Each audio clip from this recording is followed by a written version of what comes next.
I don't know if Aveline's by the pool in Mexico or if she's back up in Canada. So, Well, it's cold down here in Atlanta today. Atlanta? Yeah. Okay. Where are you, Keith? Central California now.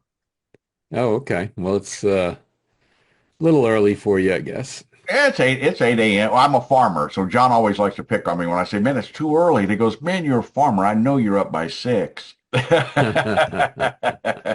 You know, so Yeah. I'm still in Mexico. Another week. another week, another Yeah. week. You're waiting for the snow to clear. Well, yes, hopefully. Hopefully summer will be in Edmonton before I get home. Okay, Or spring. okay. Well, I can definitely hear that Canadian accent in there a little bit. I'm looking forward to learning about AI. Ah, very good. Well, hopefully I'll be able to teach you because I just recently learned how to spell it. Oh, Is it spelled different than it looks? Yeah, it's spelled different than it sounds. Yeah. AI. It's spelled differently than that. Yeah. Yeah. Okay. So it's spelled like it sounds AI. So it's AIYEYE. Yeah. Yeah. Something like that. You So, know, guys, I all was right. working in Lisp back in the 80s and 90s, and I helped put together one of the frame editors that was necessary in order to keep the knowledge base that these guys store all of their data in. I I I came dangerously close to having a career working in uh, machine learning. All right. Yep. We're going to get started here in about 2 or 3 minutes here. So we got a couple minutes till the top of the hour. People will be joining. The good news about these is we get them recorded and then they live forever, you know, Yeah. in the digital world that we live in. So, Long time no see, John. How you doing? Morning, Guy. Morning, everybody. Got a lot of people looking for the link that don't seem to be able to read. So, so Guy, I don't know how some of these people are ever going to use AI when they can't read a link. But anyway, the smart ones were able to figure it out. well, Yeah. that's why I said that, John. That's why I said the email with the button. Just click on the button. Just click on the picture. Click on the button I know. I know. so that they can get here. So, Yeah, right.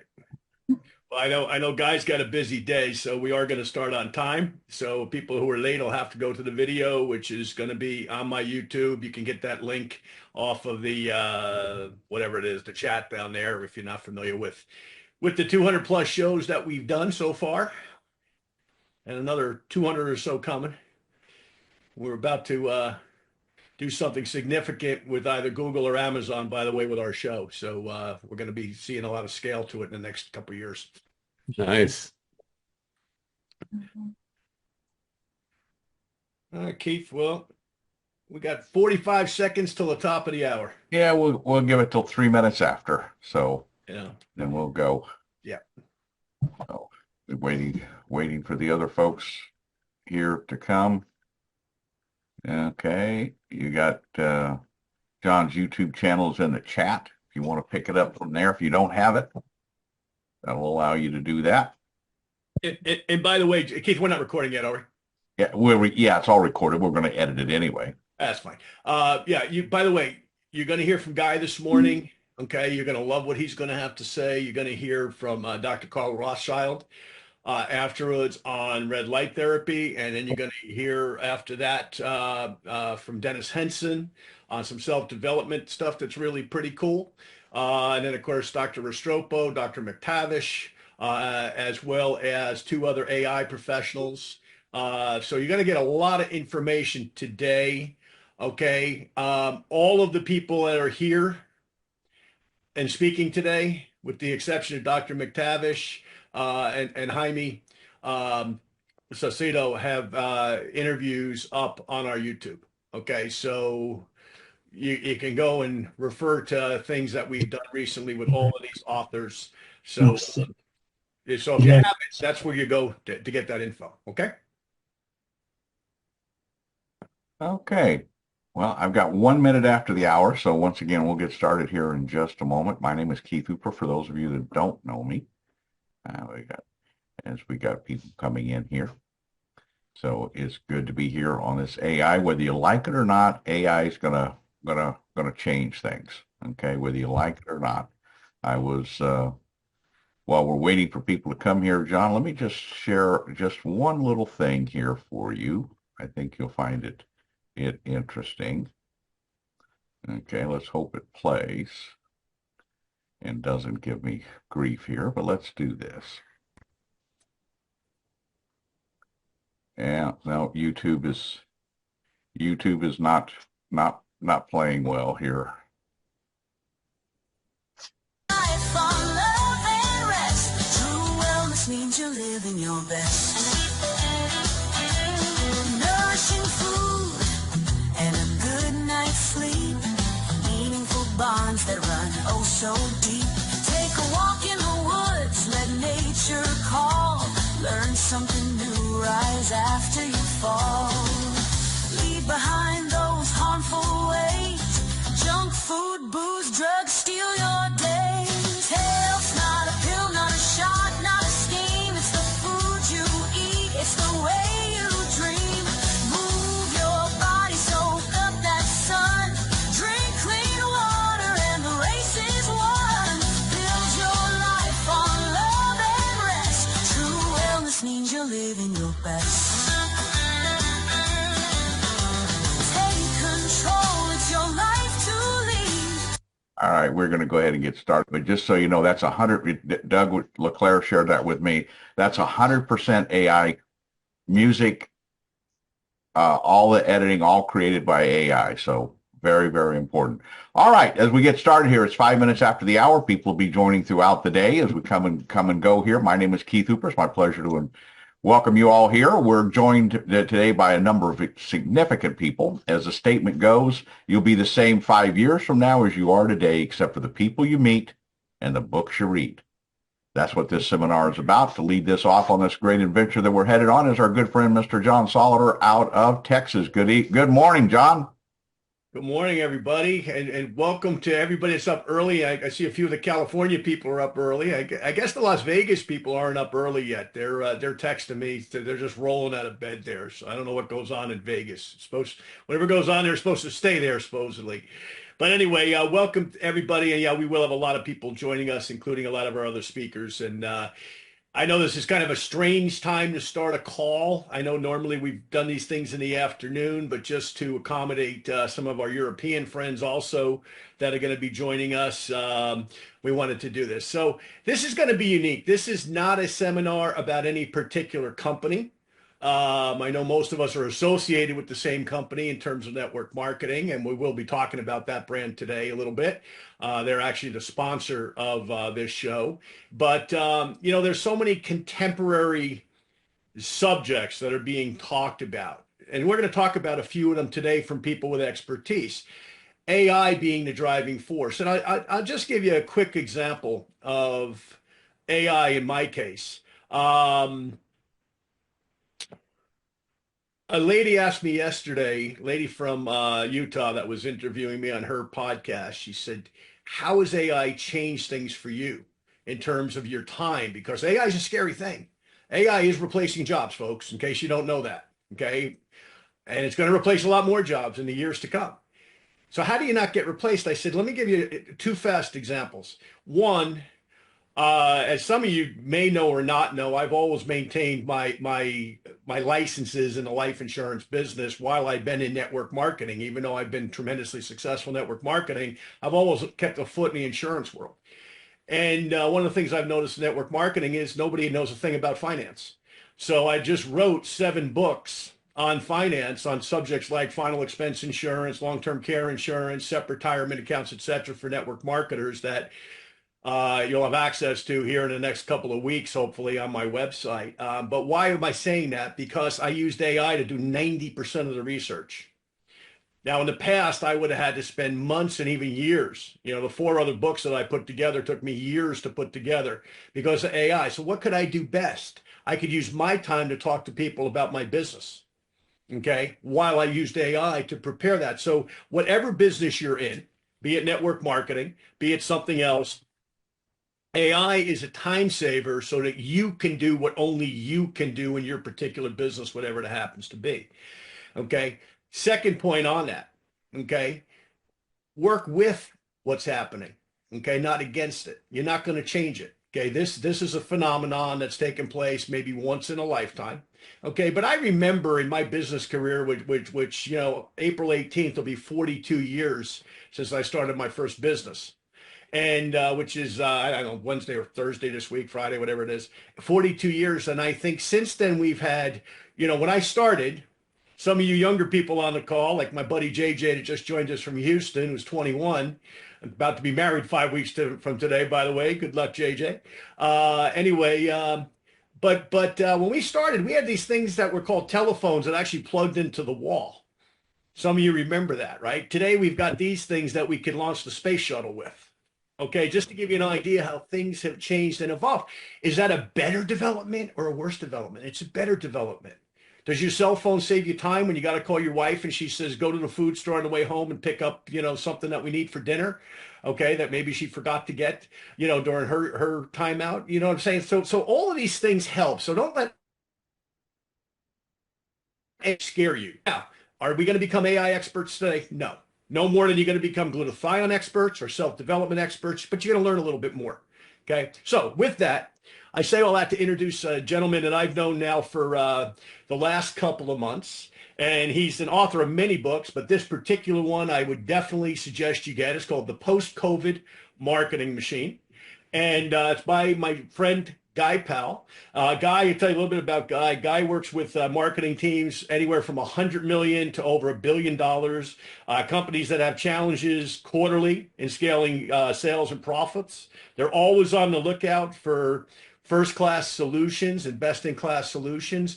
Guy works with companies like Bright House, for example. That's an arm of the Metropolitan Life Insurance Company, for example, multi-billion-dollar company. For example, Cox Communications, Chick-fil-A, a lot of the super elite companies there in the Atlanta area where he resides. And this particular book really lays out some of what's happened as a result of COVID, how the world changed, how some companies failed and some companies were able to pivot and become very agile and today are very, very successful. So I'm going to turn the mantle over to Guy and he's going to give us about 15 or so minutes of his collected experience here. And I would definitely once again suggest all 3 of the authors you're going to hear from today that you get their books. I've read them. I've interviewed these people. I've learned a tremendous amount talking to them. So you will too take advantage of this. Anyway, Guy, welcome to the show. Appreciate you being here. I know you got a busy day today, my friend. So I'm going to turn the call to you, Mr. Guy Powell. John, thank you so much. Really appreciate it. And Keith, thanks as well. And everybody, good to be here. So I'm going to talk about AI and how it's definitely rewriting the rules of marketing, as I call it. And one thing I'm going to start with is kind of be a little provocative, and I'm going to say that AI is going to take over the world. I almost believe that. I really believe that AI can and will take over the world. Now, the problem is, though, is what is takeover? What does takeover mean?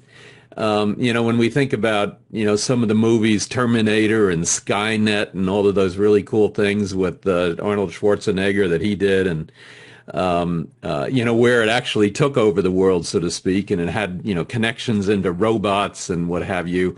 Now, takeover doesn't necessarily mean that it's going to take over and rule, but it's definitely going to be a piece of every one of our lives in some fashion.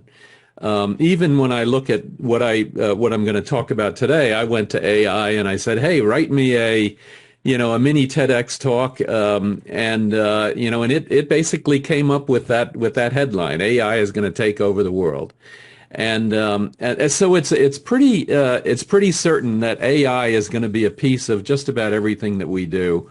And now I'm going to talk about it in the marketing space in particular because it is making enormous inroads. And those inroads are where I would call them knowledge workers are residing. And marketing is primarily knowledge work. It's not going out and welding, or Keith was talking about farming and, physical and using your hands and things like that. Knowledge workers using your brain and basically your what you produce every day is something that's maybe online. Maybe you get it printed or not, but generally it's something that is more knowledge related. And AI, because marketing is such a big piece of, is really, 99% knowledge based, then AI is going to make huge inroads in there. And already there's probably 10,000 marketing AI apps in the world. Now, I asked ChatGPT about that. So ChatGPT is one of the big AI engines out there. It's probably the biggest. And when I first asked, it didn't really give me the right answer, and I had to ask it a couple of different ways. And then finally it said, yeah, there's probably maybe 10,000 to 20,000 different marketing-based AI apps. But one of the challenges is here we are as marketers, and I'd like to consider myself a marketer, a top marketer. And as John mentioned, our business, we provide consulting and analytics services over the last 20 years to major brands, and John mentioned a couple of them, Bright House Financial. We've worked with banks and a couple of other ones. And the early AI, which is really machine learning, is a big piece of that. And now AI, where you're really looking at text and writing and knowledge, is now making, like I said, big inroads. But one of the big pieces, which is kind of funny, is that AI is kind of making huge inroads in marketing. And yet what's most important for brands and companies to be successful at marketing is to develop a relationship and develop a human relationship. And AI is never going to get rid of those human relationships. So my friendship with John, we have a relationship. And, and as the bunch of us today, we're going to have a relationship, and we're going to have common experiences and things like that. And what's really important about marketing is that it develops a human relationship with the company or the brand. I use, that John Deere tractor. I have a relationship with how I can repair it, as Keith was talking about early on. Or I have a life insurance package from Bright House. Or I subscribe to Cox, and I have a relationship with it. Now, what's kind of also interesting, though, is that nowadays I can actually go out to ChatGPT, and I can write some things or type in some things or speak some prompts, and I can develop a quasi pseudo human being in the AI, and so I can generate almost a human machine relationship there. And so that's, it's kind of funny to see that that's actually taking place. And one of the things that I've often thought about, and I'm sure it'll be here pretty soon, is that we'll be able to upload all of our personal information into AI. So all of our like LinkedIn and our Facebook and our this and our that, and we're going to then become a virtual human. So when we die, we're not going to die. We're going to still be out there. So our kids or our grandkids could say, hey, what was Guy Powell like? And they could potentially, ask that question. That, I think, is very possible, and I'm almost certain that will be happening, and it may already be happening. There's just so much going on out there. And so AI is here, and AI will also only get better and better. Right now, it's incredible. When I started working with it maybe 6 months ago in a big way, I was amazed at what it can do, and it is just absolutely amazing. I can write letters, I can write books. I'm writing my next book called The AI Marketing Machine, and I'm going to use AI. I have to use AI. If it's an AI based book, it has to be written with AI, and I'm going to use AI to write it. So anyway, AI is here to stay. But let me just step back a second and tell a little bit of a story that I think will also put a little bit of things into perspective. So I'm on the advisory board of the Chattahoochee Technical College. So Chattahoochee Technical College is a 2-year school, and I'm on the advisory board for the marketing department. So I help give them some industry kind of feedback and input so that they can align what's going on in the marketing world to what they're actually going to be teaching. And instead of being the academics, which are 5 years behind, they're going to be hopefully a lot closer to being, real time in terms of what they're offering. So it's a 2-year school, and it offers a bunch of different degrees. You can get a degree in truck driving, in welding. They offer a brewing degree as well, because Anheuser-Busch has a huge brewery very close to where the college is located, and so they needed to have people that understood, how to brew beer. And so it's a 2-year school. And so I was invited as part of the advisory board to participate in this big plenary session where all of the advisors for the whole school were invited, and to give them feedback and input and kind of get a better feel of a give and take of what's going on in the industry and what are some of the challenges that the school has. And so I'm sitting at a table. There was maybe 6 of us there, and one of the questions then was, so what do you believe are the critical things that a student coming out of college or coming out of this 2-year school, what do they need to know to be able to succeed and get a job very quickly? And so at the table there were 2 teachers, there were a couple of other business owners, and then myself, and so that question was posed, and we were supposed to discuss it, and nobody was saying anything. Nobody wanted to be the first. And so I'm in marketing, and I said, well, I'll go first. And so I said, the most important thing today for marketing is that they have to be proficient in AI. If they can't spell AI, if they can't do AI, I will not hire them. And that's definitely true. If they don't know AI, I will definitely not hire them. And so, I said that, and the next woman right next to me, she was a teacher, and she says, well, that's really kind of interesting, but my biggest challenges are to make sure that the kids coming to my classes are fed in the morning, they have clean clothes, and they had a meal last night.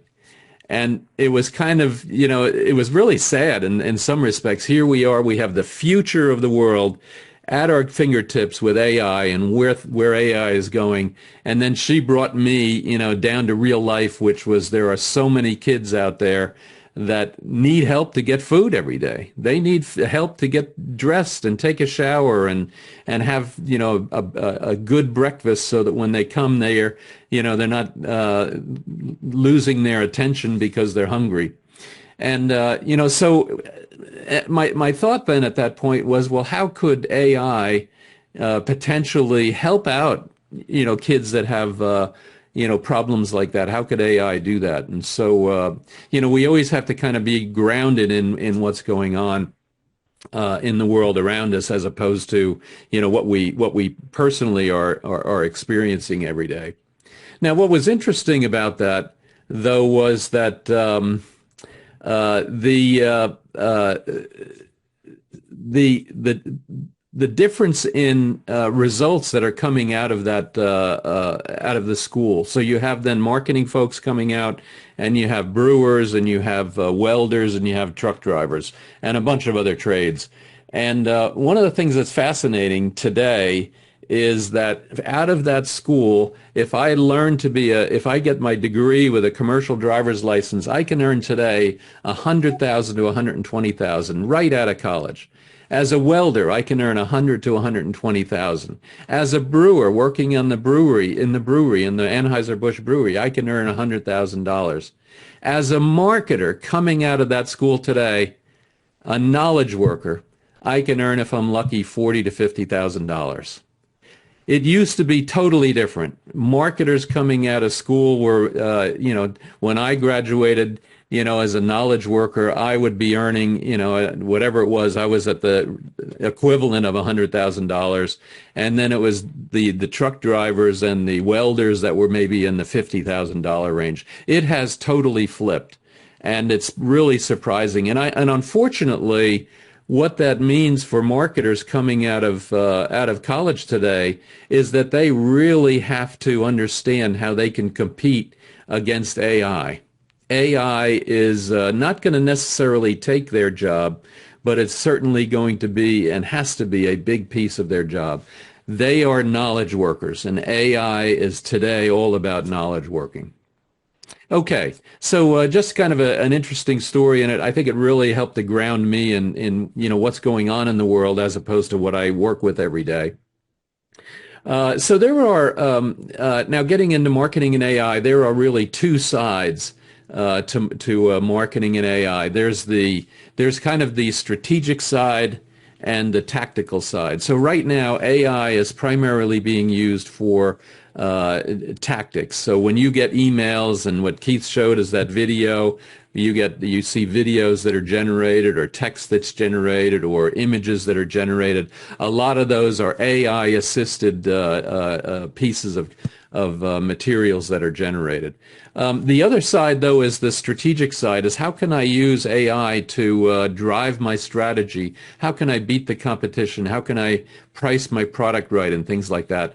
And that's then where we're working, is then to drive and use AI to drive the strategy of the company to really make it significantly better than what it is. Now, what is kind of interesting, I think, is what's going to happen, or one of the opportunities is you have this. We've probably heard the term mass customization. So where I could buy a car that's totally customized to exactly what I want. It has my color, it has my leather seats, it has the rims, the wheel rims, it has the this and the that, totally customized to me. Well, for marketing, that customization is called mass personalization. So when you get an email from Delta Airlines for your Delta frequent flyer, or your American Airlines frequent flyer, that email is absolutely specific to you, and where it says, for example, hey, your last flight, to Charlotte, hope it was great. Here's an offer that, that makes sense for you. So it'll be mass personalized for exactly what you do. And that right there is one of the big opportunities for AI, is that you can do that. Now, the challenge is that you could do that, but there's an enormous cost to that. And the cost is not necessarily in the AI itself. It's in the legal review to make sure it's right. AI, unfortunately, makes mistakes. And before I send you something that says, hey, you just, flew from Charlotte last week. No, I didn't fly to Charlotte. I flew to Chicago. How did you get that wrong? So there's going to be a lot of interesting costs associated with that. Now, what I do in my business, and that's really what my book is about, the post-COVID marketing machine, is to build a machine so that you can really operationalize and significantly improve your effectiveness. When we buy a machine, we want to get an ROI out of it. When we buy marketing, when we invest in advertising, we want to get an ROI out of it. And one example of some of the work that we did is we helped to measure and determine the ROI of a Super Bowl commercial. So Aflac, one of our clients at the time, wanted to know, hey, we're doing this Super Bowl commercial. Did it give me a positive ROI? Did I get the money back from that enormously expensive commercial? And that's what we do, is we determine the ROI of things like that, not just Super Bowl commercials, but everything that they do. So I guess to close here, the challenge is, where will AI fit into our society? It's definitely taking over marketing. It's definitely taking over knowledge work. And by takeover means it's going to be a significant piece of that knowledge work. I'm probably using ChatGPT 10 or 15 times a day, and I'm probably a light user in marketing.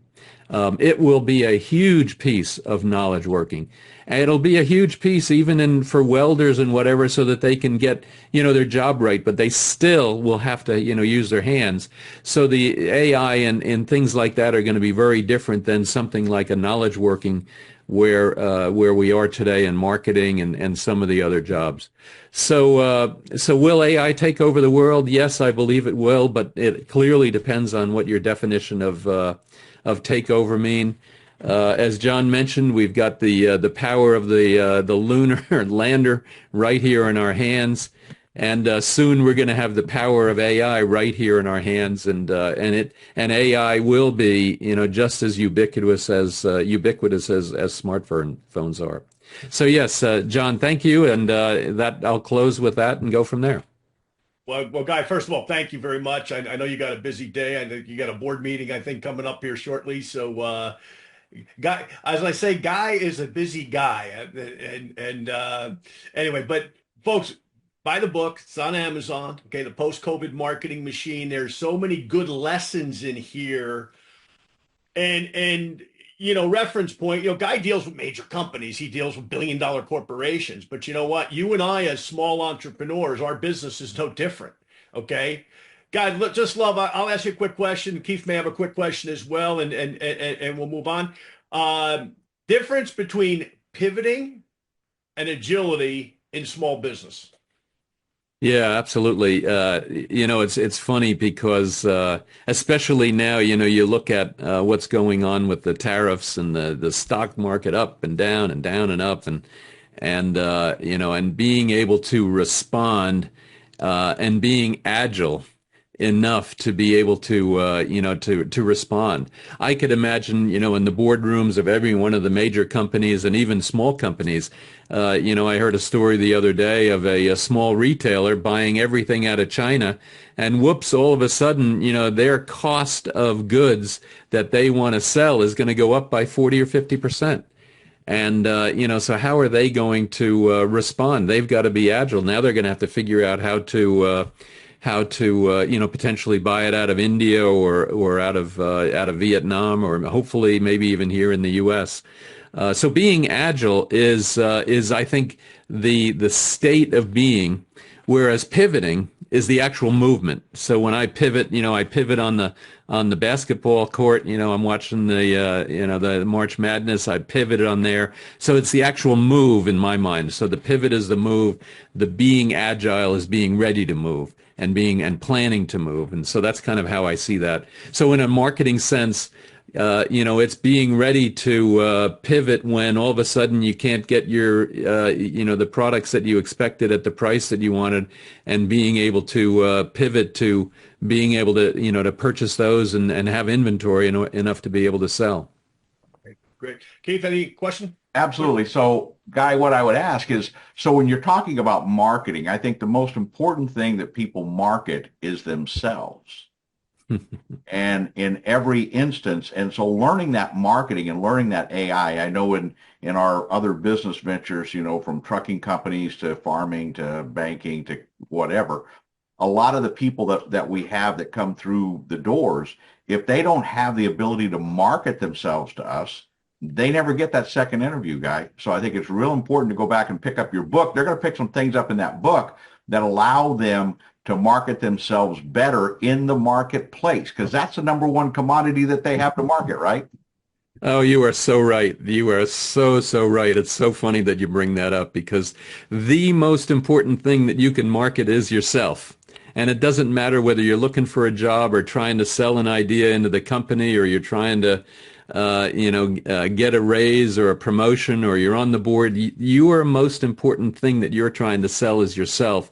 And I hate to say it, for many of us, especially younger folks, they don't know how to sell themselves.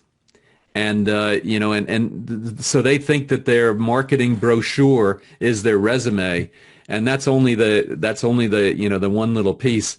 I don't know. I'm sure all of you have hired folks recently. If you've got a business, and when I put out a job rec, and I put it out on Indeed or wherever, and you get 100, maybe 500 resumes.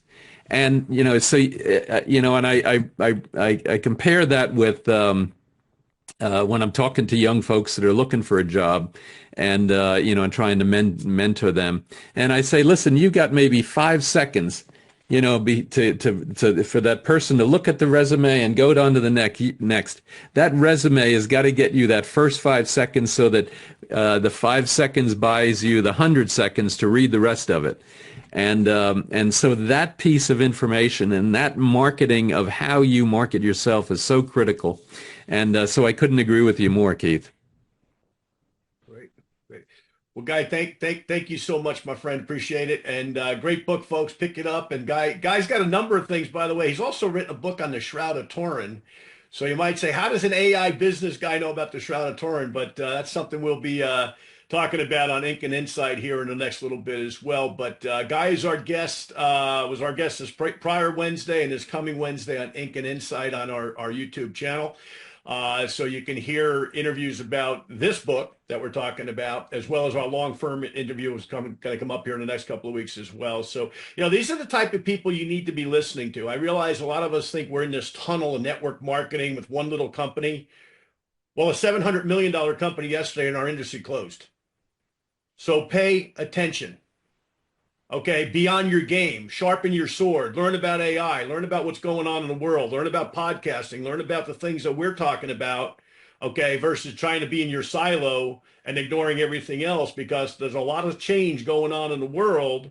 And the reason I asked Guy about pivoting and agility is there are two key phrases to survival economically for each and every one of us, okay? So, real important that you learn these type of things. I know at 64, sometimes I think, well, I know everything I need to know. You don't know anything, okay? Because the world's changing that rapidly. So, Guy, once again, thank you, my friend. Appreciate it. And I think we're going to go to Dennis Henson next. Dennis is an author also. A lot of background in real estate development, and is super successful as well. And Dennis has written a number of books also, but one that I've been real fond of is a book called Real Impact. And this is a book that has a lot of self-development stories in it, things people have overcome. Just to throw out a few names: Abraham Lincoln, Walt Disney, Sylvester Stallone, Mary Kay, Og Mandino, and others. And Dennis, welcome to the show. I think we're going to do a little Q&A on a couple of the authors that you've written about in this book. And by the way, all these books, Guy's book, Dennis's book, and also we have a third author. He's not here yet. We're texting back and forth. He's stuck in traffic, I think. But anyway, we will or won't get there. We'll see. But anyway, Dennis, welcome to the show, my friend. Appreciate you being here. Thank you, John. It's an honor. Well, thank you. And Dennis, let's talk about Real Impact, okay? And this, by the way, this is just a beautiful book. I mean, if there was nothing in it, if it was empty, it's just a beautiful book. When I first got it, I thought, what a beautiful book, hardbound, but there is softbound as well. But Dennis, let's talk about a couple of the authors that we've talked about on Ink and Insight as well. Let's start with Walt Disney, because I think everybody here certainly knows Walt Disney, but some of what Mr. Disney had to overcome, even after he was successful, some of what was thrown his way that almost destroyed the Disney Corporation as we know it today, that he had to wrestle with and overcome to survive. He had that quite a number of times. He started a business and it looked like it was going to be successful, and then something happened. Usually it was someone else that pulled the rug out from under him, and he had to start all over from scratch. And he had that resilience. He knew what he wanted, and nothing was going to stop him. Even a couple of close brushes with death. So he was a very interesting person, and following his life, it's just amazing how he would almost succeed. It would be within grasp, and then everything would fall apart. And then he would just get up and dust his pants off and start over again. And then another business would almost succeed. I know at one time he had almost become world famous with his first character, Oswald the Lucky Rabbit. But the contracts that he had signed gave the characters to the people promoting, or who were actually running the studios that were actually running. So when the person who was brokering him to the studio fired him, he lost all of his characters. And then that unscrupulous person went into his office and hired all of his animators. Back then there weren't animators. The only animators there were, he started the first cartoon business. So the only animators that were any good, he owned them. I mean, they were working for him. And that unscrupulous person hired all of his animators except for one. So he had no characters and no animators. And without that, there was no money coming in. He just lost his job. So at the depth of depression, he came up with a new character, Mickey Mouse. So he always says, remember, all this started with a mouse. But in the story, it kind of makes you wonder, was Mickey Mouse really the mouse he was talking about, or was it Mortimer? Which I'll let you read the book. So I think the Disney story may be the most interesting story in the book, although they're all interesting. But it's someone that you know very well, and you know how successful he became, but you probably didn't know all the hurdles that he had to cross in order to get there. And you know, Dennis, you know, because I obviously I've read your book upside down and backwards several times because we've done so many interviews together. But that mouse was when he was so broke that he was eating a can of beans a day. And at first he was gonna, I guess he was gonna kill the mouse, and then all of a sudden he decided to befriend the mouse and share his can of beans with the mouse. And as they say, you know, you can get good ideas from anything, including a mouse, I guess. That's right. Well, the first time he saw the mouse, it startled him. He wasn't expecting to see a mouse, and you know, we hadn't been around mice, I guess, but he was just startled. And the mouse ran away. But the next day when he was working, he was by himself because he'd lost all of his employees because he had sold a big account. This was back in Kansas City. He had lost, I mean, he had signed a big account that was supposed to pay him $11,000. Well, this was in, you know, the 19 teens, and $11,000 would be like, you know, $1.1 million today. It would be a lot of money, but the company went bankrupt, so he didn't get his money, and everybody that worked for him left because he couldn't pay them. And there he was in the studio without his shoes because he had put him in a tailor's, in a cobbler shop, and he couldn't afford to get his shoes out. So he was living in his office. He'd lost his apartment, and he continued to work. He tried to get other businesses, and then this mouse appeared. So when he was young, he lived on a farm, and he befriended all the farm animals and gave them human characteristics. He would talk to them. He would imagine they were talking back to him, and so he did the same thing with the mouse. And so while he was doing that, he imagined the mouse saying, "I'm Mortimer." So the mouse introduced himself, and he said, "Well, you can call me Diz. My friends call me Diz." And so he would talk with the mouse and imagine the mouse was talking back. And then he told the mouse all of the troubles that he was having. So that came back to him later on in the story. And that's when he decided to use a mouse for his next character. And he was going to name it Mortimer. But his wife said, I don't think that's a very good name. Why don't you name it something a little happier, maybe like Mickey? So actually, his wife named the character Mickey Mouse. And let's talk about a couple of other characters in your book. Okay. Sylvester Stallone. I didn't know his story. I remembered pieces of it, but when I read it again, you know, where was he at when he wrote Rocky? He was trying to get it out there. Share that story a little bit of what Sylvester Stallone, you know, who today we consider not only one of our greatest living actors, but, you know, legend in Hollywood, you know, et cetera, humongous influence in so many different arenas. Where was he at when when he had Rocky in his hand and nobody to buy it? He was living in a bus station. He was sleeping in a bus station. He had a car, but he didn't have any gas, so the car wouldn't run. He kept his clothes in a car that wouldn't run. He slept in the bus station and showered at the YMCA. So he was broke. He had a dog, and he loved the dog, but the dog's name was Butkus, and it was just his best friend. But he felt so bad because he couldn't feed the dog. He didn't have enough money. He didn't have enough money to buy dog food or any food. He couldn't even feed himself. So he sold the dog so that the dog would have something to eat. Now, that's pretty low. I mean, that's scraping the bottom.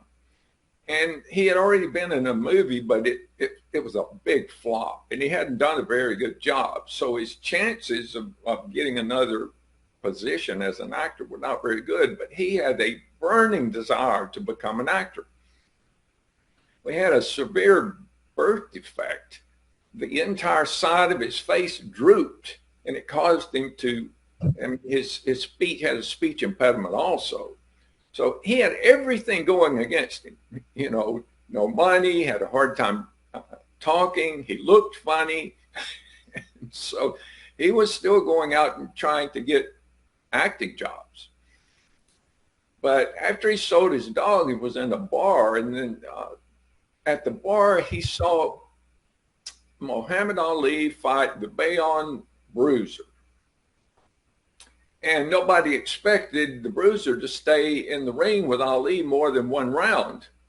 But he stayed in the entire 15 rounds and knocked Ali down. And in truth, the Bruiser would have probably won the match had Ali not been the world champion at the time. So they were not going to award some unknown a match against the world champion, even though he probably really won. Well, that impressed Sylvester so much that he went home and he wrote for 3 days, night and day, didn't sleep. He just wrote and wrote and wrote a screenplay. So the following day he went to audition, and the part was not for him. And right before he left, he was about to leave, he touched the door and he thought, wait a minute, there's producers here. I want to tell them about my screenplay. So he turned around, he pivoted, and turned around and went and said, hey guys, I just wrote a screenplay. I think it's going to be pretty well. So to get rid of him, you know, they were really busy. They said, oh, well, bring it by and we'll look at it. And he left. Well, to their surprise, the next day he showed up and handed them the screenplay. Well, amazingly, they read it and they loved it. So they got back in touch with him and said, look, we'll give you $350,000 for this screenplay. Now, this was in the early 70s, and that was a lot of money, and he was broke. And he said, well, sure, I'll sell it to you, but I have to be the lead character. They said, no, we want a star. We don't want you. We want, you know, someone that's well known to become the star in this movie. So he thought, well, I'm used to living in a bus station, and if this movie makes it and I'm not the star, it'll kill me. So he turned it down. And then they renegotiated and said, okay, we'll let you be the star and give you a little bit of the profit and give you $35,000. So then that's how the Rocky series all got started. it was because he knew what he wanted, and he was going to get it, even if it cost him $350,000. And then, Dennis, last one I want to talk about, and then I'll see if Keith has a question as well, is Mary Kay. Now, Mary Kay comes from our industry, and interesting timing, folks. Most of you probably heard the news yesterday about a major company in our industry that closed its doors after 23 years. This is what happens when investment bankers buy companies that they don't know how to run. Sadly, thousands of people lost their distributorships yesterday, and employees lost their jobs as a result of incompetence by some greedy people. But somebody who was a legend in our industry of direct selling, Mary Kay Ash, okay, who started a company in 1963, as some of you know, and overcame some tremendous odds. And I'd love you to talk, Dennis, a little bit about the Mary Kay story and what she overcame. And her company's still rocking and rolling, billions of dollars in sales, happy distributors around the world, all these years later. Mary Kay was an interesting person. Her childhood was interesting. Her father was very sick. And back then, usually a woman would stay home and take care of the family. Well, she had a family, but her mother had to go and work because her father couldn't get out of the bed. He was really sick. So at 7 years old, she was left to take care of the father, to cook, to clean, to even go, and they lived near Houston. So she would take a bus into downtown Houston to shop at 7 years old. That's just amazing. And she'd call her mother when she had a problem, and her mother would always say, well, don't worry, honey, you can do it. She'd tell her how to do it. So through the years, Mary came up against some real problems because she was a woman. She was really good at your industry. She was really good at multi-level marketing, and would hire people and train them, and they would get promoted over her. And that really bugged her. I mean, she didn't like that at all. And then the companies would take advantage of her because they just didn't consider her to be on a level playing ground with the other salespeople who were men. So after going through that several times and finding herself out of work and living in Dallas, she decided she was going to write a book. We got several authors here today, so she sat down and started writing about all the problems that she'd had and the things that worked well and the things that didn't work well, and how people could avoid, or especially women could avoid, running into these problems. So when she finished writing the book, she realized, well, this is not a book that's going to sell very well, but it would make a great business manual. So she went to her husband at the time and said, why don't we use this as a business manual and start a business? And he agreed. He said, that's fine. And I'll run the business part, because she wasn't as good at it as he was. And she would do the sales and help with bringing in the products. So they rented a space in downtown Dallas, 500 square feet in downtown Dallas. And they were ready. A week before they were ready to start, her husband died of a heart attack. So there they were. She had all of her money tied up in the new inventory. She had signed a lease on a property. Her attorney and accountant both said, you need to sell what you can, get out of this. That company's going to go bankrupt. You're going to go personally bankrupt. You really need to run. And she didn't know what to do. So when her oldest son came to her and gave her his savings book, I don't know if you remember, I know John remembers, and I remember when I was a kid, you put money in the bank, they give you the little book, and they'd write down how much you had in the bank. So he gave her his savings book, which had $4,500 in it, his life savings, and said, Mom, I can't think of anybody I'd rather invest in than you. I know you can do this. So with that encouragement and $4,500, Mary Kay Cosmetics was started. And she started, one of the 7 secrets of success is massive action. She was Miss Massive Action. I mean, she was everywhere, did everything. She trained everybody, hired everybody, did a newsletter. She came in early and worked late. She was an amazing person. And eventually they realized that she couldn't do everything. So she trained people to be Mary Kay's. And that's how her business took off and grew. Just an amazing story. All 3 of these people, be it Walt Disney, right? We all know Disney. I mean, everybody on the planet, I think, knows the Disney Corporation. And by the way, going back to Guy with AI, Disney was one of the companies that did pivot really well and became very agile during the COVID period that we all lived through. So good example. Even though Walt's long gone, but the corporation lives on long after. The Sly Stallone story. I mean, we all know Sly Stallone. Once again, probably one of the most recognizable people on the planet, right? Still going strong at 80 years old. The guy's still a beast in the weight room. It's incredible, who he is. And his influence, by the way, in helping to regrow boxing, the sport of boxing, which is, dear to my heart. My some of my grandfather was boxing commissioner of Hudson County, New Jersey. So we've been close to that sport for many, many years and, follow it religiously. I know Chris Champion does. I know some of the rest of you do as well. And Mary Kay, an icon in the direct selling industry who did it right. So Dennis, thanks so much. Keith, any quick questions for Dennis? And we'll move on to Dr. Carl. Well, Dennis, I want to thank you for being here, because one of the things that I think is so important is, I love the statement, you'll be the same 5 years from now as you are today, except for the people you meet and the books you read. And your book allows people to meet people that they would never have the opportunity. So thank you very, very much for being here with us, Dennis. Really appreciate it, and really appreciate your book. Thank you, Keith. Thank you. Thanks, Dennis. And by the way, it's a great gift. I've given some as gifts to friends and family members, and they've loved it as well. So, okay, so let's move on. Hey, well, wait just a second. Chris Champion has a question here, John. Okay. Hey, by the way, Dennis, I don't know if you know this story about Sly Stallone, but not only did he stick to his guns, but he was rejected a bunch of times when he wouldn't be allowed to star in the film.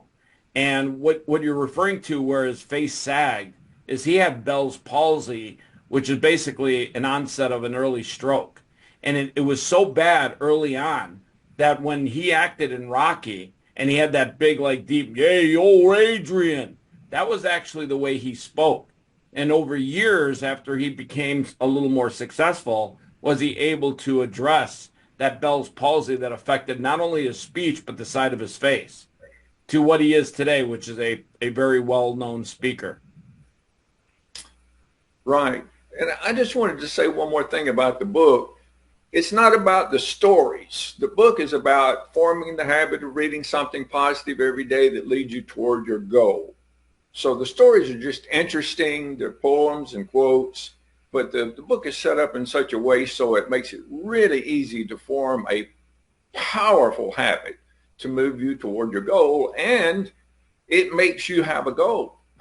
I mean, you can't read something positive every day that moves you toward a goal if you don't know what the goal is. So that's also a positive thing about the book. Great. Well, thanks again, Dennis. And just once again, folks, Real Impact. Okay, get it on Amazon. Dennis, too, you've got a link too. I know people can join and get some tidbits. What's that URL again? RealImpactBook.com. You can get a free copy of the ebook just by scrolling to the bottom and clicking on podcast attendee. And no strings. You won't be put on a mailing list. I just hope when you read it, you'll think, oh, this would be great to give to my cousin or my niece or nephew that's graduating, or a Christmas gift or whatever. It does make a nice gift. It certainly does. It certainly does. Well, thanks again, Dennis. So, we started out talking about AI. Okay, and a book on AI. Okay, now we've talked a little bit about self-development. Okay, and now we're going to go on to some several of our health speakers. And I met this gentleman a couple of months ago, and remarkable book that he's written called Illuminating Healing, Illuminated Healing, by Dr. Carl Rothschild. And Dr. Carl, I'm just going to call him Dr. Carl because I have a hard time pronouncing your last name, Doc, even though it's a famous last name, certainly. But Dr. Carl's become a friend of our show. He's also been featured on Real Impact, or he will be. We've recorded some sessions this week. We did a long form session with them as well. And go listen to this because along with glutathione, which we'll talk about next with Dr. Restrepo, these are things we need to be doing because we can learn all the AI we want. We can do all the self-development we want. But if we don't take care of our bodies and our body gives out, yeah, the rest isn't all that much fun, right? So you put it all together. It's like Jack LaLanne. You know, Jack LaLanne had a great statement, right? You know, nutrition is king, exercise is queen. You put them together, you build a kingdom. Well, you take AI and you take self-development and you take your health and your responsibility in taking care of your health, and you can have a tremendous, tremendous life. And look, we're all getting out of here in a box either way. But between now and then, how we live is really, really vitally important. And red light therapy is something I would encourage people to do. It's something I've been doing. It works. And this gentleman is one of the originators of this. He's been a chiropractor since the 1970s, so he was ahead of his time there. But red light therapy is his passion. Trifecta, his company, he'll tell you a little bit about. Dr. Carl, welcome to the show. Appreciate you being here. Thank you so much. Love talking to you. And Doc, what can you tell these people about red light therapy and why they should use the full units as opposed to the minimal units and some of the other information and really the history of red light therapy, which is just such an interesting subject? Yeah, well, I started in 1975 as a chiropractic student, graduated in 78, started my practice, and about 20 years in, I was introduced to red light therapy. And of course, being a 20-year-old veteran, I figured I knew everything. So some medical doctor is actually telling me I should shine a light on someone. I said, that sounds ridiculous. Well, it revolutionized my practice. I was able to heal things I'd never believed possible before. And of course, this poor MD who spent all that money to get it FDA cleared and everything, not one of his MD colleagues followed his path. They weren't interested. They wanted to do the surgery. They wanted to give the drugs.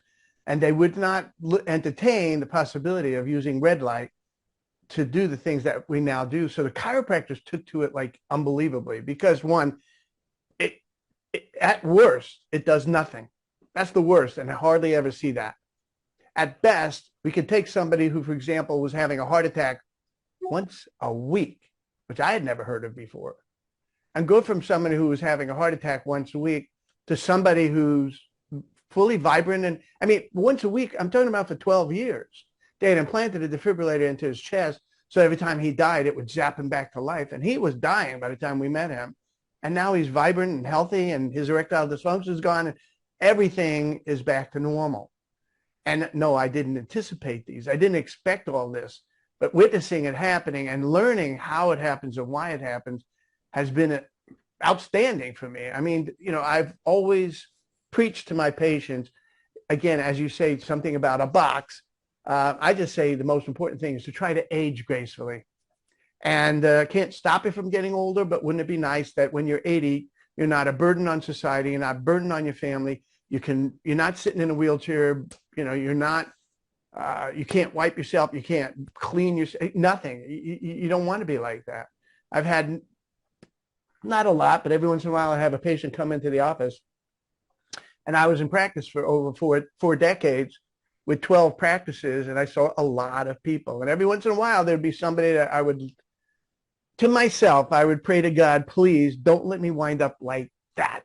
I don't want to go out like that. I don't want to be sickly. I don't want to, you know, and people don't realize how much it costs to be sick. If you've not been sick, if you've not been in a hospital, you do not understand what it costs. Not only lost work, not only lost family time, but the amount that it costs to be sick is unbelievable. So to stop that from happening, most people who don't take care of themselves are not scared enough. They have not witnessed what their life's going to be like in the last 20 years of their life because of all the stupid things they've done when they were younger. So at any rate, red light happened. Chris agrees. Either that or he's having an arthritic. At any rate, I'm glad, Chris. The thing is, what happened to us is that we learned about 12 years ago that red light could actually shrink fat cells, 13 years ago. And I couldn't believe that. I mean, it doesn't freeze the fat, it doesn't boil the fat, it doesn't laser the fat, it doesn't harm the person in any which way. And I knew that weight loss was huge. So I started manufacturing back then. And it works. The damn thing works, and it doesn't hurt anything. It's all non-invasive. With our protocol, we can move the fat away from the fat cells, eventually to the liver for use or elimination. And people are losing fat without, I mean, we don't want them to pig out and get drunk every night, but if they stay on a calorically neutral diet, they're going to have great success. So that's fat loss. I got involved with manufacturing. Then we were manufacturing, involved with lasers and pads and panels and things like that. But then COVID hit, and COVID really got in the way for our practitioners. They wanted a less physical contact between the patient and the provider, and we made a bed. Only thinking, and it looks something like that, only thinking that it would be a nice substitute for what we had up to that point. But what we have since learned is that when you bathe the whole body at the same time, that's when you see these miracles. So I have no objection to someone saying, well, what if I just get a face mask and put it on my face? Fine. What if I put a pad on my shoulder for shoulder problem? Fine. But if you want to see the miracles, dementia, Parkinson's, Alzheimer's, multiple sclerosis, rare hereditary diseases, autoimmune disease, these global, issues that are throughout the entire body, that's when we see these unbelievable changes. Where this guy is having a heart attack regularly. This person's having Lyme disease for 40 freaking years. It destroyed his life. He was so depressed.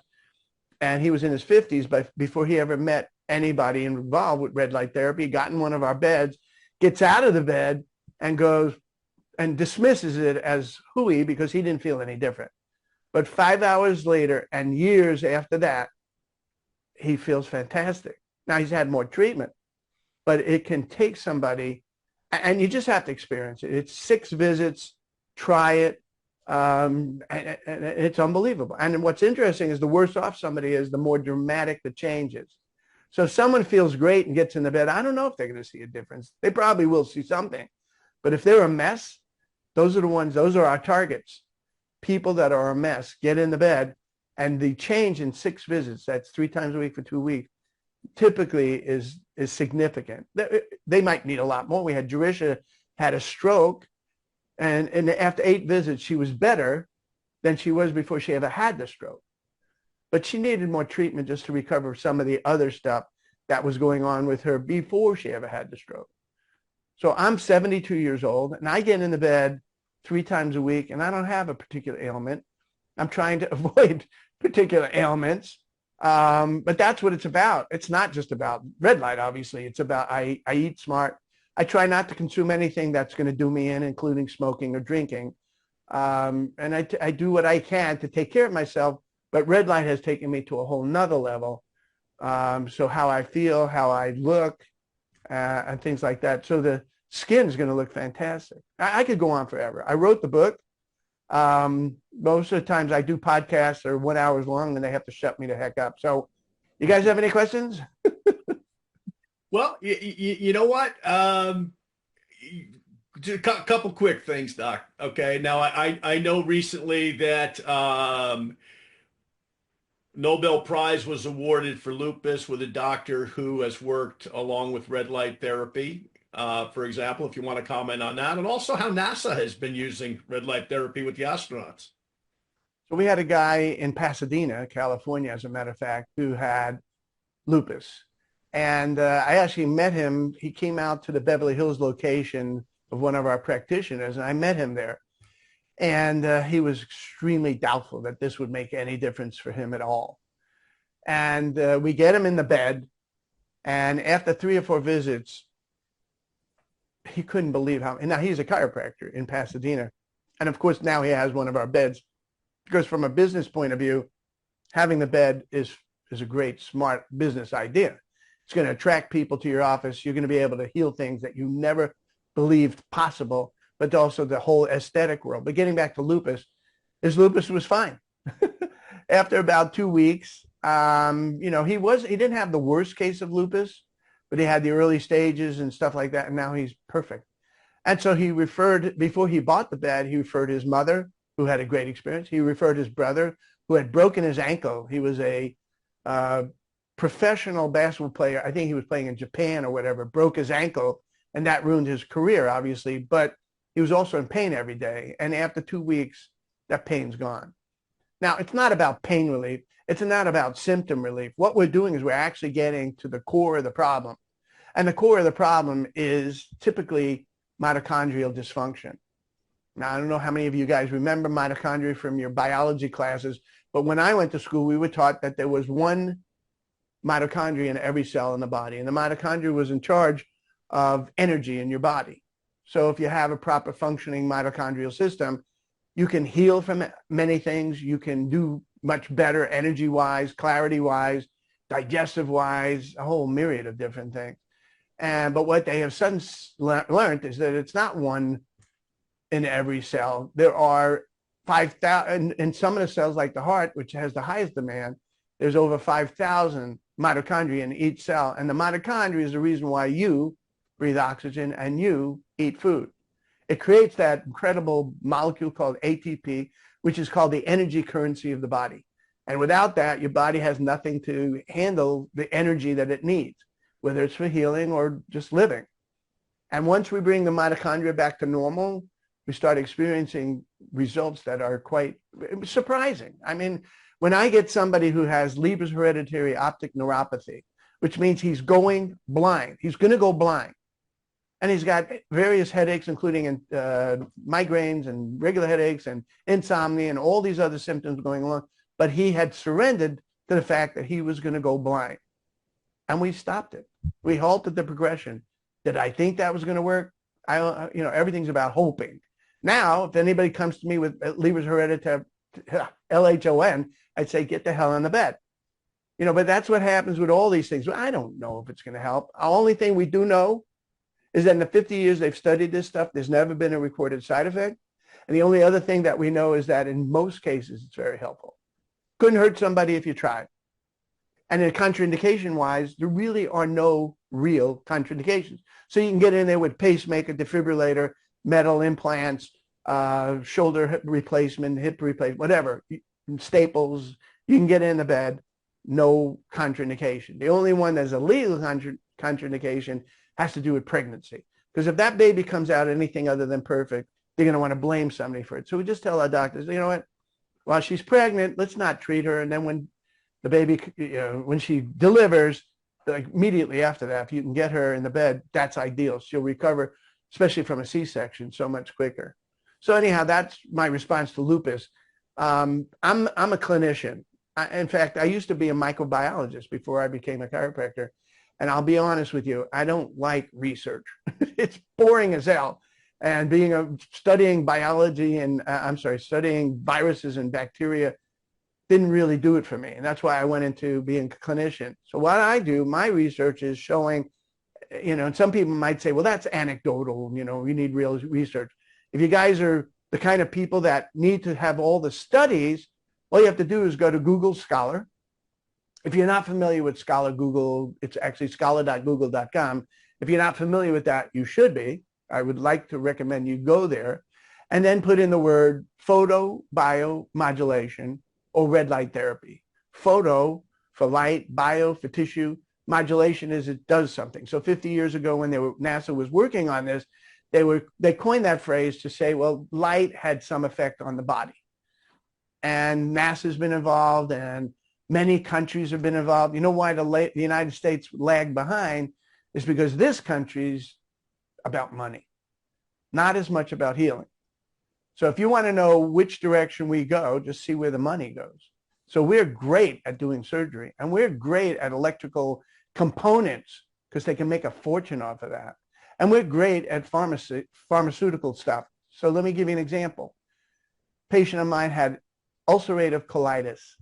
And there was nothing they could do. They tried prednisone. They tried Asacol, which is the cocktail of those two things together. They tried all kinds of stuff. and she had bleeding diarrhea for a year. I'm sorry, for months. And she was dying. I mean, it was terrible. They couldn't halt it, and she had no control. If you've ever met anybody with ulcerative colitis, they can't leave the house because from the time they feel the urge, if it's more than a minute or two, they're going to soil themselves. So the only way they leave the house is when they wear these, disposable diapers. So at any rate, she winds up in the hospital because she's so dehydrated. She's really suffering, and they couldn't figure out what to do. So they put her on a drug. I'm not even going to mention the name of that drug because I don't want to get in any more trouble than I already am getting. And so, but that drug is given as a biologic. And if you're familiar with biologics, it's an IV drip. So as soon as you hear about, IV drip or injection, it takes the price of something that could be 50 cents a pill to astronomical numbers because you have to go to a center. The center is, marble, everything, and gorgeous because they make so much money. And you're sitting there, and it's like a chemotherapy. They put an IV on it. They do a 1 and 1.5 hour drip of this drug. And now I want each of you to think of what would they charge for a 1.5 hour drip of this drug. Now, the drug probably costs $1.50, for chemically, not expensive at all. But how much would you charge? And then multiply that by 10, and you're probably still too low. $55,000.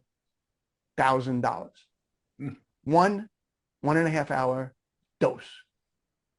And it was every month or two. And yeah, it kind of stopped the horrific bleeding diarrhea, but it was still not normal. At any rate. So you know what you're competing against when you're looking at, the guy's not going to make as much money doing red light therapy as he is doing the surgery or doing the drugs or doing whatever. It just ain't going to happen.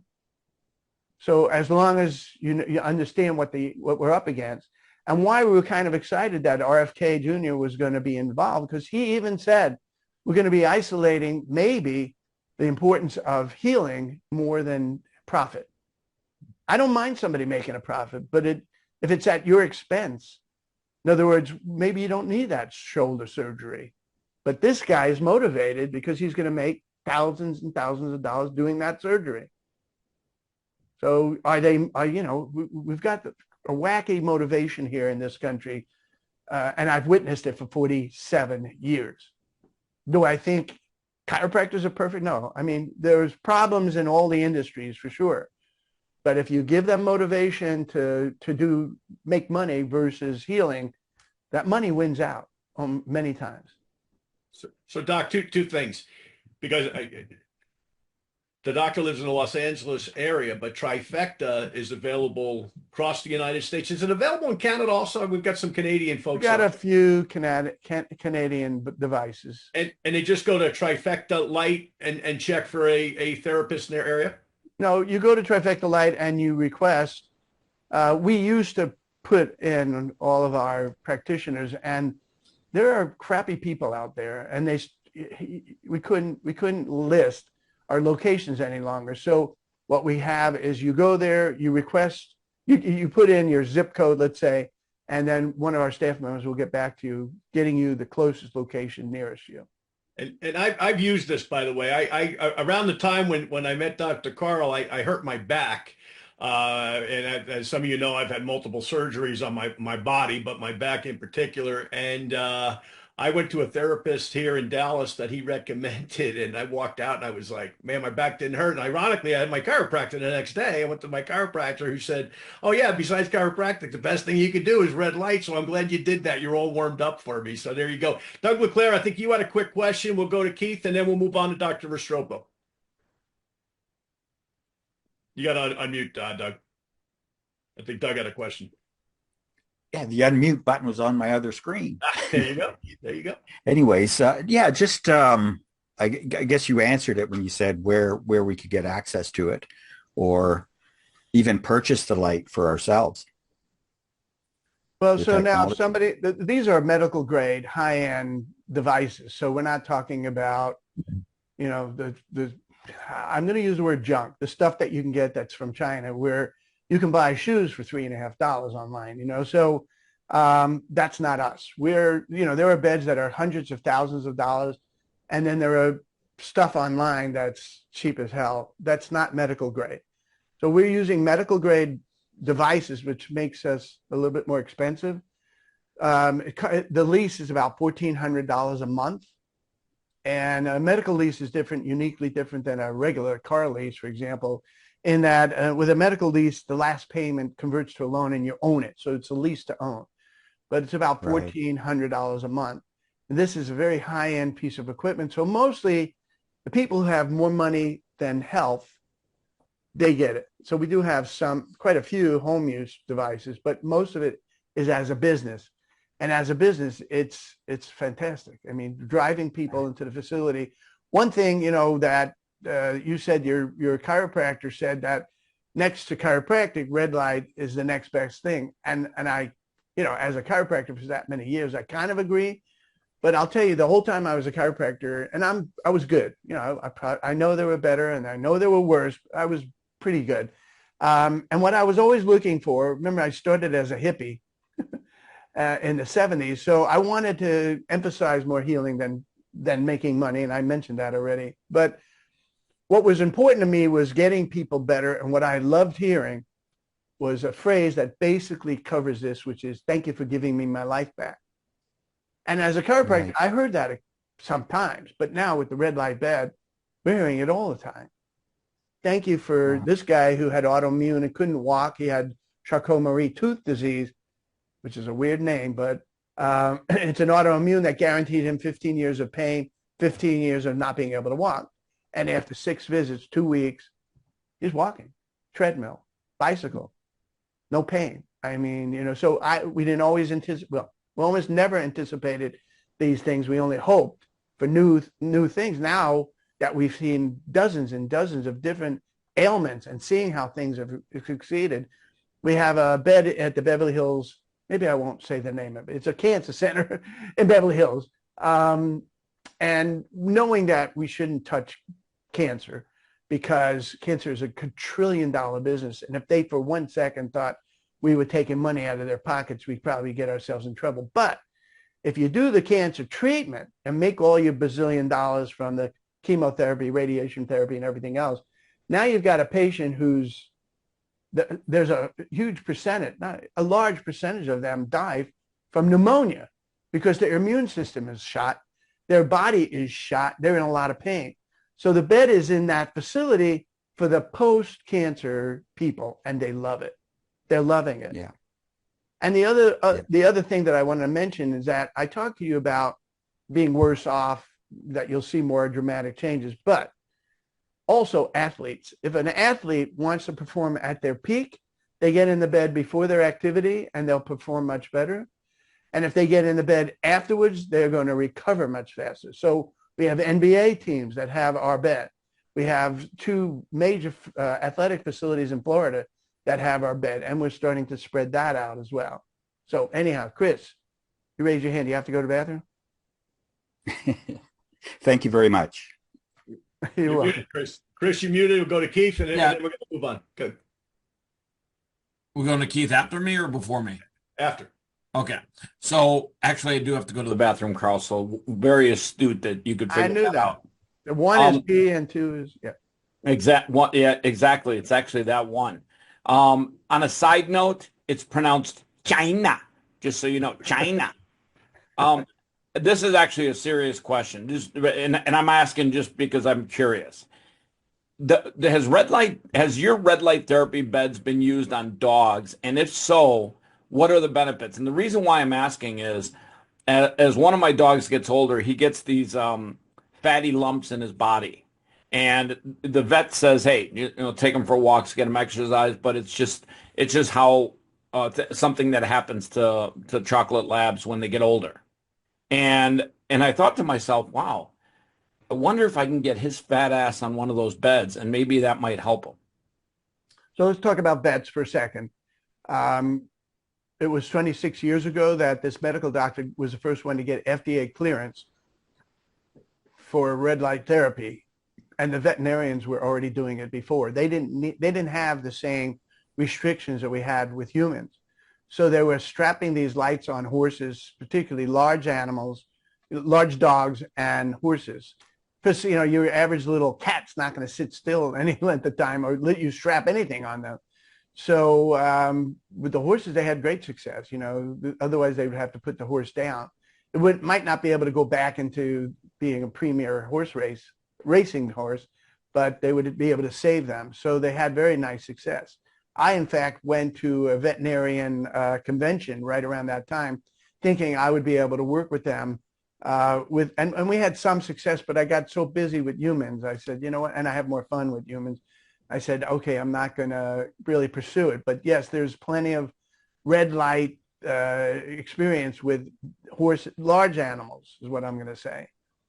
And it works. I mean, it's the same tissue. You're talking about, you know, believe it or not, plants have some huge similarity with us. They have mitochondria. They have the enzyme that we have that helps stimulate from the sun. Remember, this red light stuff is really just elements of the sun. And your body is stimulated by sunlight. There's a product called cytochrome C oxidase, which is a photoreceptor. It's an enzyme that will actually respond to sunlight, that stimulates it, that brings the mitochondria back to normal and produces and increases the production of ATP. It's in the animals, it's in the plants, and of course it's in humans. So there's so much similarity. So if I had an animal, I don't know if you're going to be able to get them in a bed, but with an animal, I would get a strap-on pad, whatever, and I'd just strap it on them. You won't get, you know, the global stuff, but you'll get the local stuff. Now let's talk about fatty tissue. Typically, your body is going to respond to something that it considers a problem. And fatty tumors are, you know, inert and innate. They're inert. They're not really, the body is not recognizing it as an ailment, as a serious condition. So I don't know if we're seeing success with fatty tumors. That's not the worst thing that'll happen. But the people who use it, they start realizing all the other things that have responded, whether it's better sleep, better digestion, better clarity, and all those other things. That answer your question, Chris? Yeah. Thank you, Doctor. Oh, wait, Dennis has a question. All right. When you have a question, you got to unmute yourself, guys. Just a quick question. Is this in Mexico City? You know, I actually am supposed to lecture to a Mexican network. And now because of some wacky things going on with tariffs and whatever, we had to put a hold on that. So right now, red light is not as, we should have a lot in Mexico, and we don't yet have that. So I don't have a network in Mexico yet. It's been challenging, I'll tell you that. Well, Doctor, thank you for being here. Really appreciate it. While you were talking, I actually took it on half a screen and went ahead and put a request in to see if there's someone in my area on your website. I also tagged the link in the chat here if you want to follow it there to trifectalight.com. And very easy to do, Doctor. Appreciate you very much. Thank you, John, for having Doctor with us. And once again, thank you for this incredible book. I don't have to pee, but I will say one other thing, that if you check out our YouTube channel, it is amazing what they've done with that. So if you go to YouTube and put in the word Trifecta Light Official, and we have over 100 videos there, and they're great, really great videos, both from patients, from providers saying how it's helped their business, and also just a whole bunch of scientific stuff. And John is holding up my book. I don't make a penny off of this book. It's in Audible, it's in Kindle, and it's also in a book form. And it's Illuminated Healing. And it's got some great reference points in it too, going back to everything else, and it kind of gives us a perfect segue. Thank you, Dr. Carl, by the way, to our next speaker, and really the sponsor of our show today is Team Immunotech, which is the network marketing business that I and a number of people on this call represent. And so I'm going to introduce now a good friend of mine. Matter of fact, he's the top personal producer in Immunotech research every single month in terms of marketing a product called Immunical. that most of you are familiar with. Some of you aren't. Some of you are new here today, and welcome to you. And he's a professor at the University of Texas in San Antonio. He's fully bilingual, by the way. He grew up in Colombia and medically educated all over the world. 60 plus papers that he has published. Really just a true renaissance man. And he's going to talk to you a little bit today about glutathione. And by the way, all these things link up. It's not like, well, should I only do red light therapy? Should I only exercise? Should I only eat right? Should I only take glutathione product? No, you should do it all. Okay. And, I'm doing it all. I'll be 64 next month and I'm going strong. I told somebody the other day, I said, I feel better now than I did in my 50s. And next Saturday, I'm going to bench competitively for the first time this year. And I'm going to bench more next week than I did in my 50s at 64. And the reason is because I'm doing everything I possibly can to beat Father Time. So all these things link up. They're not independent. They link up. So anyway, with that, I'm going to turn this over to my good friend. I know he's got a busy day here today. I think he's preaching tonight as well. So he's got a busy day ahead of him. And anyway, I'm going to be quiet and turn the call over to my good friend, Dr. Ruben Restrepo. Doctor, welcome this morning. Thank you, John. No, thank you very much. Thank you for inviting me. By the way, Dr. Carl, as everybody else, just great presentation. I had minimal exposure to light therapy, but I know because during COVID, I had a good friend of mine, happened to be a chiropractor, and he showed me the results that he has had. We were planning on writing a paper, but I have a busy schedule, and I have my own papers. In fact, I'm working on one, and that's kind of just the premise of something that caught my attention, because in medical school, I remember hearing about glutathione, my goodness, when I was just learning about basic sciences. So I had no suspicion that this was going to come to my life and change my life forever.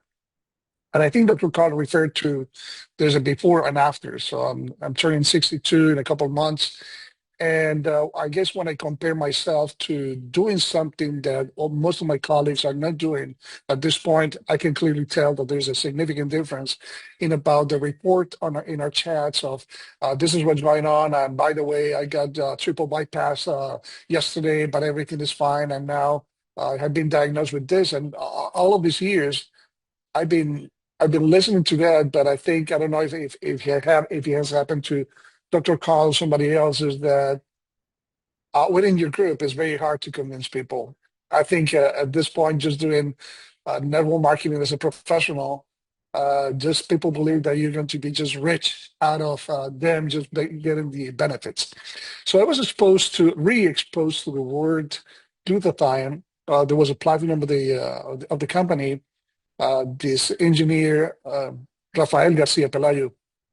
He invited me. I actually had a busy schedule 7 years ago. I was traveling. I used to travel much more for medical conferences. And my area of expertise is critical care, so mechanical ventilation. So you can imagine that I was very busy during the COVID season, because there was one point where you heard about a mechanical ventilator. Unfortunately, it was that time during COVID, because many people got intubated and never left the unit. And that's why we lost so many lives. So when I heard about glutathione, it was very interesting, because I heard this from, it's really from the person that you need to hear about glutathione. And I think I appreciate Dr. Rothschild, because he's an expert on light therapy. So guess who I heard this from? Jimmy Gutman. Just an expert on glutathione. It's a world authority on glutathione.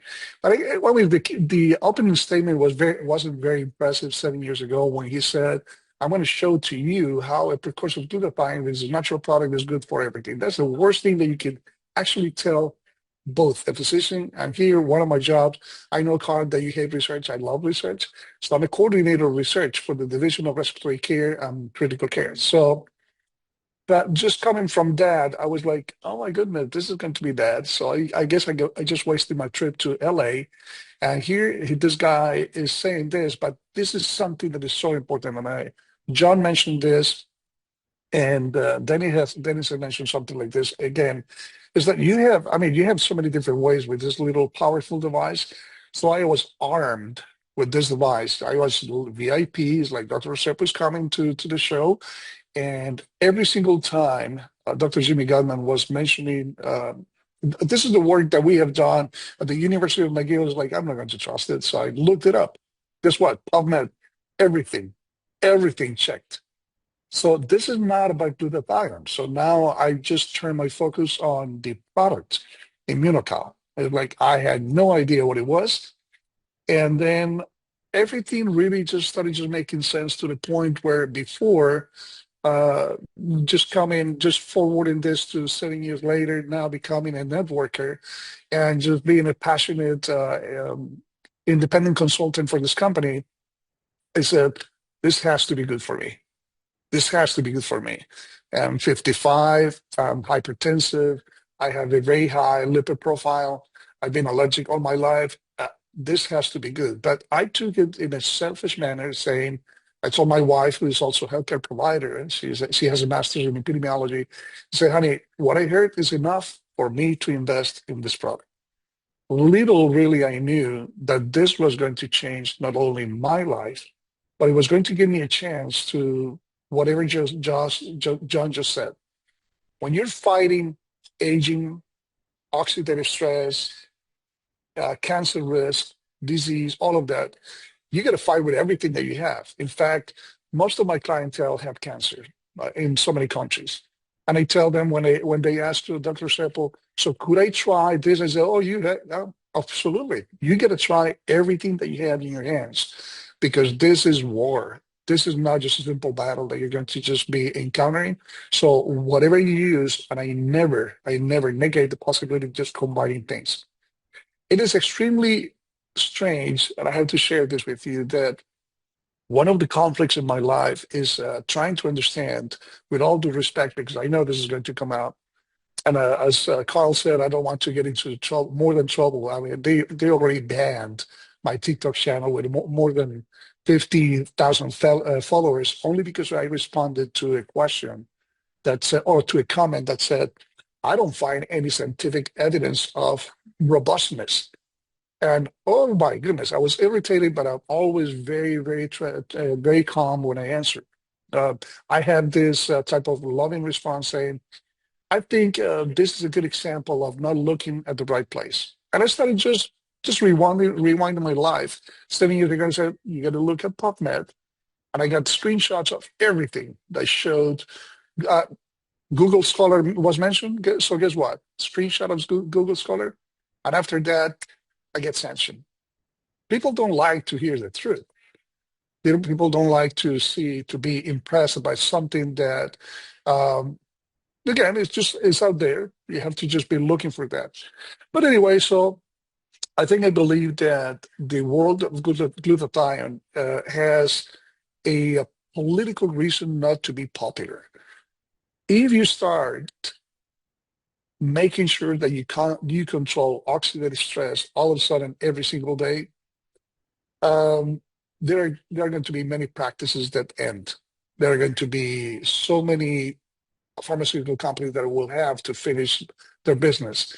And I know this is very serious, what I'm saying, but it is true. I mean, I don't think when I give a presentation about Immunocal and glutathione, I say, one particular talk that we never had with our patients is about oxidative stress. It's like it doesn't happen.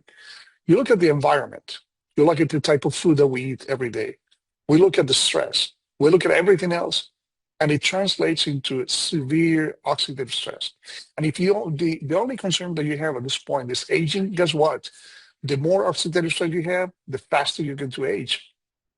Whatever you have to slow down this and to, in a sense, really affect the root of so many chronic illnesses that affect our lives today. There's a pandemic of cancer and diabetes and obesity and you name it. But the root is something that hasn't been mentioned. So I think I kind of just discovered that through Immunocal, a natural precursor of glutathione, everything is kind of just taken care of. Without, as Dr. Carl said, without any false promises, because I'm not a salesperson, I'm a consultant. A consultant is someone who provides some level of expertise to improve lives.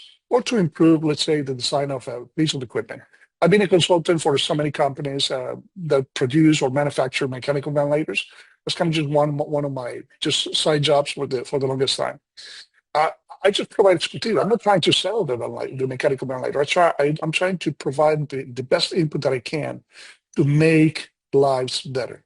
And I think I found on these precursors of glutathione. So let me just again just explain a little bit of what the foundation that I learned.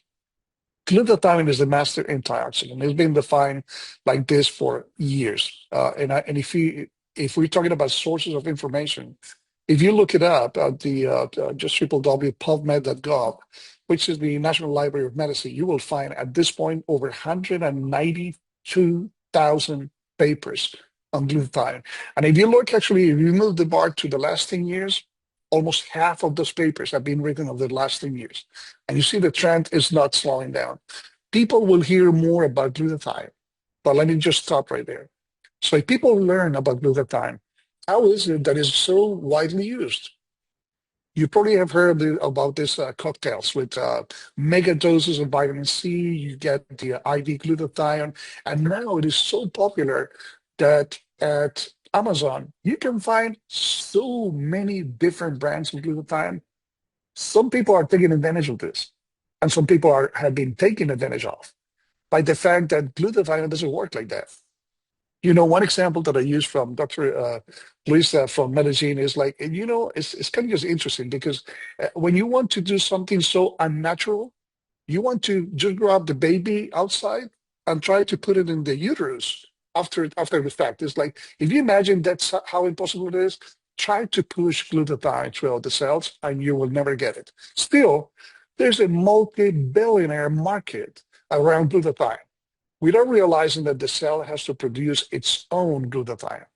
And it is only through precursors of glutathione, the building blocks, that you achieve that in a nicely manner.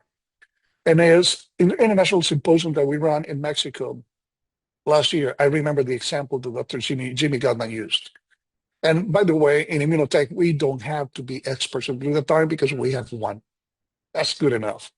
But he said he gave the example that because of one of the physicians who got invited, we had about 600 healthcare providers invited to the symposium.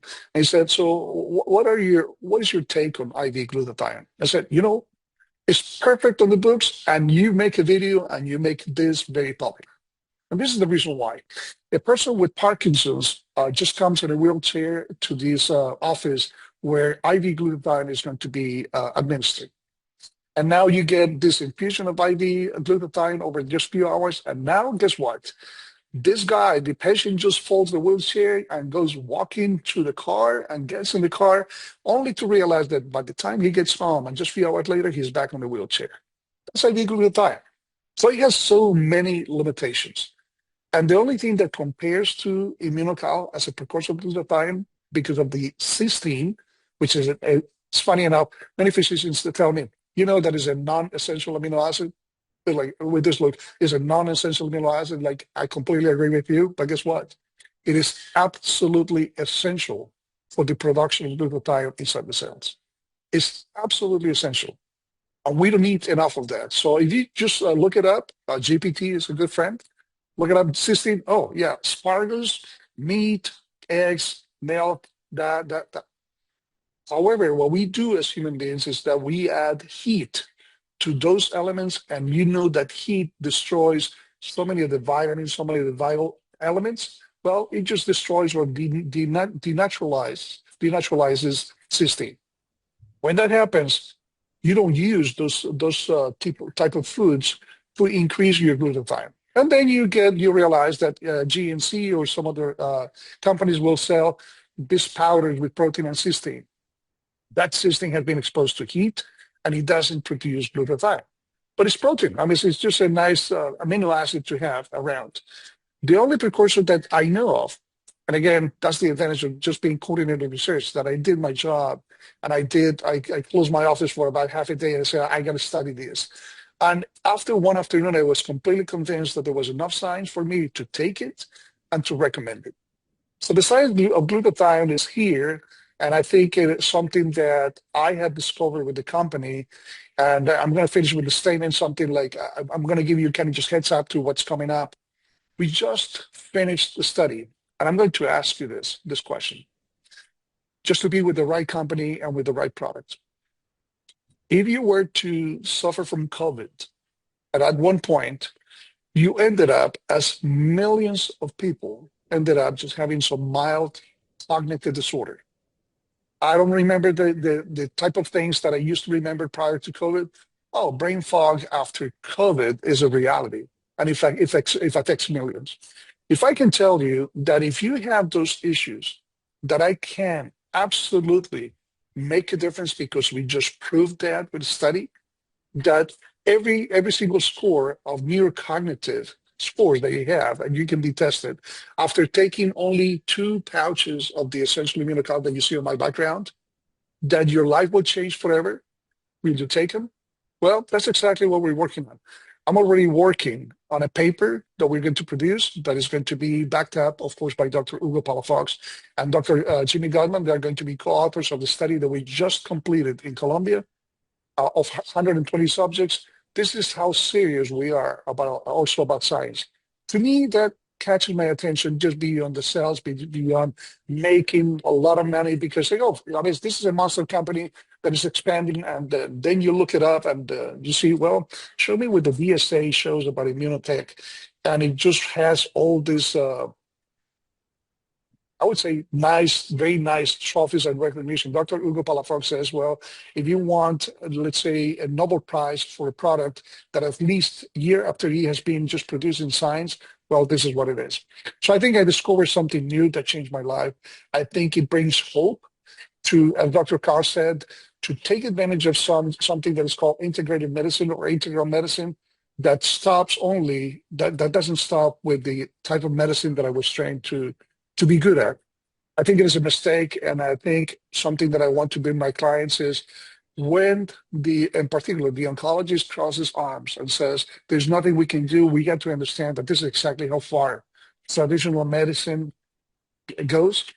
That's a tremendous opportunity to explore a company like this, a product like this, because I have seen things that I would never bet that I could ever see in medicine after just using immunoncology. So that's kind of just my message to the world, John.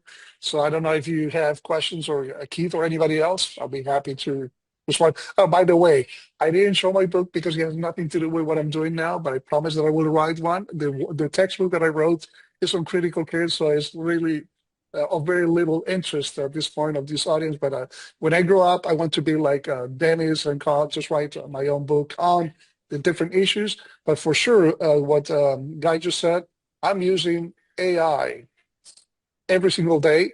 And that's exactly what brought something else that Hein is going to mention later on, just using intelligently to produce consistent responses and answers to the questions that arise every single time. Is this product going to help me? And just let AI also, or what we have, which is the Glutabot, respond to you with authority, consistency, and something that we are proud of, just saying we trained this bot to make sure that when you share the question, the answer with somebody else about what are the benefits of immunocal with arthritis, is something that is consistent, is serious, is scientific, but it's simple to understand. First of all, thank you, Doctor. One of the things that Dr. Ruben has done is he's used technology to build a business with. Now understand, this is a busy guy. He is a full-fledged college professor at a major university here in Texas. Busy guy. He's educating, the future doctors of America and the world. And he started a business part-time with us with Immunotech a number of years ago. And, really started it out of his scientific interest, right? So his scientific hat was on because he was interested in the product. But then all of a sudden he shifted to his business hat, and he started to use technologies such as TikTok and Facebook and Instagram and some of the other things to build his business with. So Doc, I guess my question to you, and we'll take a couple other questions. We've got a few minutes here before we move on to your AI business partner, My partner in crime. Yeah, my partner in crime. Mr. Gorlevetsky, all the way from Colombia, will be next, and then Mr. Champion. I mean, we got all kinds of guys on here today talking about AI, but Doc, really, I mean, how have you because this was new for you. Correct me if I'm wrong. This was new for you. You started a business. You're a professor. You're in kind of that silo all day business wise, and all of a sudden you start a business. You say, "How the heck am I going to do this?" You're not a network marketing guy. You're a doctor and a researcher, and a high level. And at the end of the day, you say, "How am I going to build a business with this?" So share, if you would, a little bit about some of the things that you've done and that you've learned, and then to be a perfect. Well, we'll take a couple other questions, and we'll segue over to Jaime. No, I think I found very easily that, I mean, if I were to work less than part-time, less than a part-time, and over the years, I saw myself just making half of my six-figure salary in the university by just working 2 hours a day. I think a decision is very easy. Is that I will keep my benefits now that my 18-year-old is going to college and see the benefits. But there's no question that in just a few years, not only I match, but I will just make more money than I'm making as a full professor. And I'm the only full professor in my department with tenure. So that means it brings the benefits. But I think the key, John, and I tell let's say my new consultants, is that I didn't concentrate on the money first. I really believe that my passion for medicine was something that I brought and still bring to my customers today, that they know that I'm after the service. I'm hoping that Jaime doesn't forget to mention a key word that we are creating with Pantera, with the new company that we created, which is empathy. And empathy means that also that we are serving people. We are not just simply asking people to buy from the company. It's a tremendous business. I think just the stupid foundation, John, for network marketing is very simple. We go to restaurants, we recommend them, we don't get paid. Now with this company, this type of platform, we get paid because we recommend something that works, that makes a difference in lives. When I see somebody telling me, Dr. Restrepo, guess what? Do you mind if I share with you the PSA levels that I have? And you see, only by looking at the graph without benefits, you're like, oh my gosh, I've never seen this in my life. When I see changes on A1C, so it's making the right business. I think we're making money just by really transforming lives. And there's no way, and the authors of these textbooks or the books can tell me, you can make all the money you want, but if you don't have health, you don't have anything. So a good foundation for this, and to be able to use, as just Guy said about the AI and using this 10, 15 times, as I was listening to him, I was creating some what we call snippets, which are these messages that could be just in a bulk action, just being sent to new consultants to learn about the compensation plan for my company, Immunotech. And my goodness, I just provided the PDF file of the compensation plan, and it just provided just this very nice, beautiful summary of this. So this is perfect. And AI came to me as a researcher just at the right time. Writing a paper now is much easier. Organizing my thoughts is much easier. So guess what? I'm going to try to take advantage of the fact that by building a new company that Jaime is going to present, we are using AI and a system to organize the clients to build relationships where in the past we were not able to. So I think it is amazing. Yeah, Chris. Are you by Lubbock, Texas, by chance? I'm in Texas. I'm in San Antonio. Are you by Lubbock, Texas, by Texas No. University? No. I think it takes probably about 45 minutes. It's not too far. Actually, I mean, I'm in the countryside, so I drive to school 1 hour. So Lubbock is not going to be too far, by the way. But what do you ask? I just didn't. I thought you might be in Lubbock, Texas, because August 25th and 26th, we're hosting a podcast summit live at a 60 Gulf Bay location, and John's going to have his podcast there, along with 5,000 celebrities, influencers, and content creators, along with a bunch of college kids. And I just didn't know where you were, because when you said you were in Texas, I thought, oh, you might be in Lubbock. We're No, gonna but get Ruben over there. We're gonna get Dennis over there. We get all these Texas guys over there. We'll all be sweating together. Dennis, you're in Texas too? Yeah, he's here. He's here in yeah, Dallas. Are you by Lubbock or no? No, he's in Dallas. He's where I am. Oh, okay. yeah. Well, you I'm guys actually, I think I'm carpool. much closer. I'm much closer to Lubbock than John is. Yeah. So we're gonna be announcing a lot of stuff here in the weeks to come about a podcast summit we're doing in Las Vegas in mid-July, and then again in August in Lubbock at Texas Tech, just to go along with the start of football season. Any final questions for Doc, and then we're gonna move on to Jaime. Keith, did you have anything? Well, Doc, thank you so much for being here. It's really interesting to listen from that. You know, Thank you, Keith.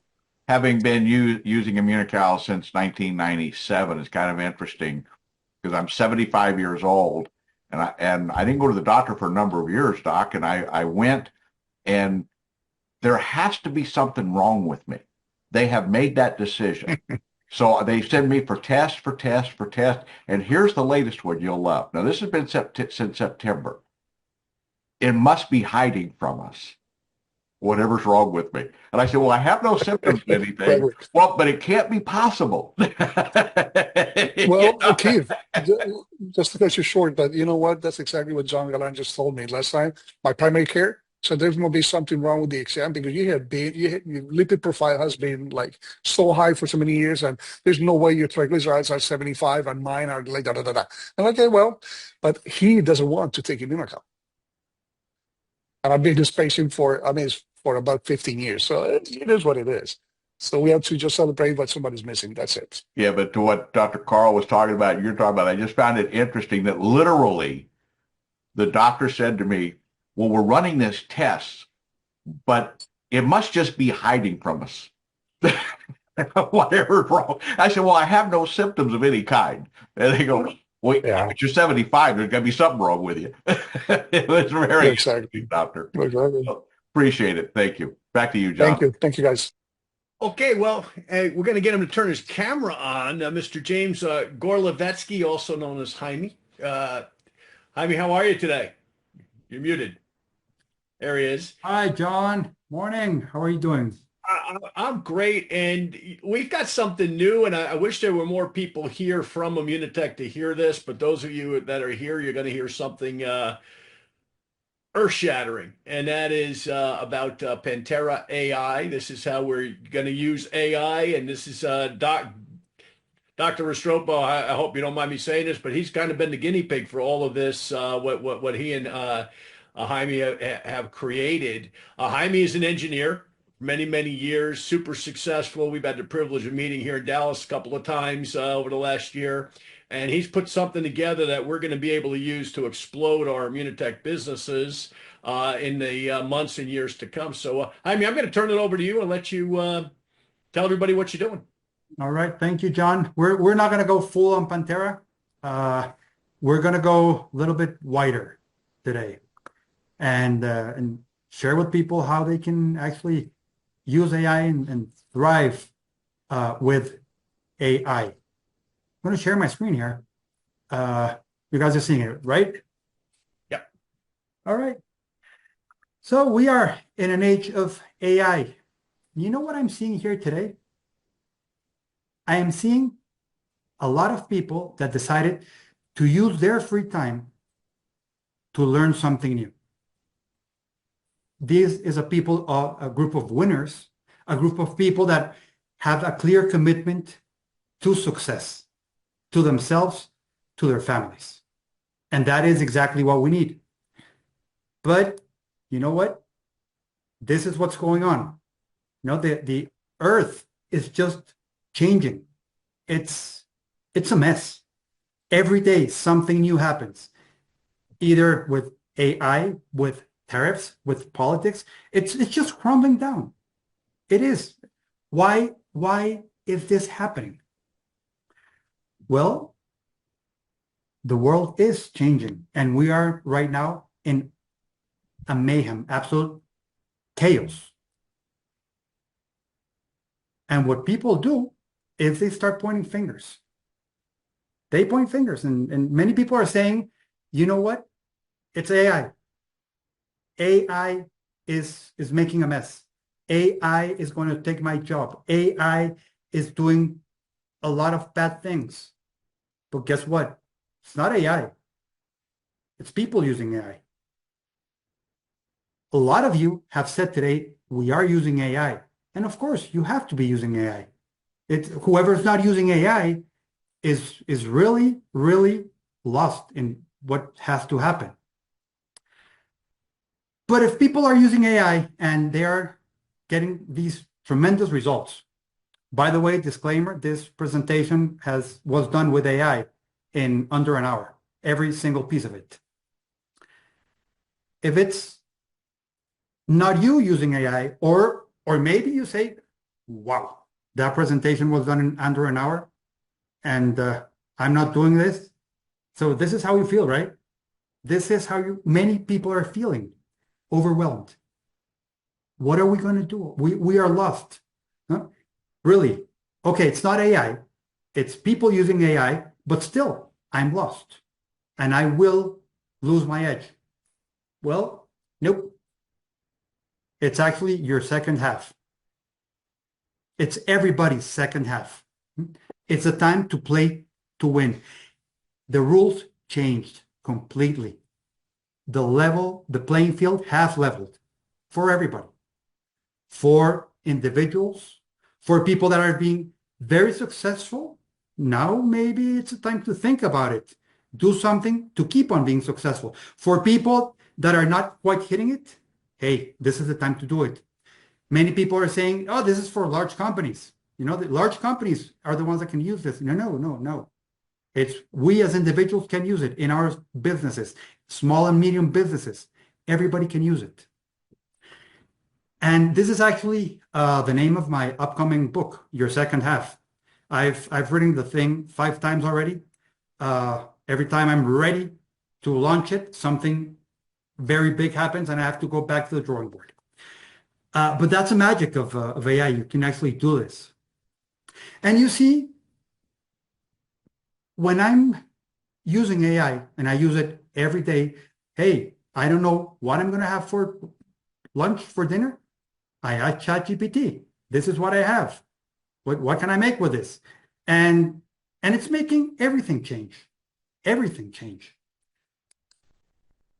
But chatting with ChatGPT is not really using AI. I mean, this is just like buying this very, very cool and big 4x4 to drive on a very paved drive-through at 10 miles an hour. You're not using the thing. So no, chatting with ChatGPT is not using AI, although many of us think it is. And there is a little wake-up alarm. You have to think about this in another way. So there's tools. ChatGPT is a tool. And there are many other tools. There's proficiency. You have to learn how to use this thing. It's not just chatting with it. Learn how to use it. Learn how to make this give you the best. Make you be your best. Because it can be done. You just need to learn how to do it. But then there's the real thing. It's called mindset. And we have all heard about mindset forever. Yeah, it's mindset. For whatever, it's mindset. Well, with AI, it's mindset as well. It's 100% mindset. The world is in a chaos. Things are changing every day because today we use ChatGPT. Doesn't mean it's what we have to do this afternoon. How many of you have actually used something else? Claude, Gemini, DeepSeek? Have you used any other tools? What are you doing? What is it that you're doing trying to augment yourself with AI? Change is constant. And with AI, change is constant. You need to be doing things permanently and just get comfortable being uncomfortable, because that's what's going to happen. Every day, something new happens. I just told you, I'm writing the book for the 5th time, so it's actually relevant. and we'll see how many more it takes. But we're still early. And if we learn how to use these tools in a very good manner, we're going to be the early adopters. We're going to be the ones that were early on the internet, on mobile, on cryptocurrency. Well, that's gone. But now it's AI. We can be the ones that learn how to use this thing. It's getting better every day, but you still have to learn how to use it and be the early winning adopter. And because this is all of us, or it should be. But how do you get started? We need to learn, okay? And many of us are doing it alone. So it's just, let's use ChatGPT. Well, how about you find some general AI training and you figure out what tools are there, because there are hundreds of tools that can work for you, but you don't know them. And how about if you get into your market and you find what tools are there and you find specialized tools for that. And that's where we came into Pantera AI, exactly here, because we said, well, people don't know how to use this. People don't know how to use AI. People don't know how to do marketing in a big sense. People are still trying to do things how they were doing it 1, 2, 5, 10 years ago.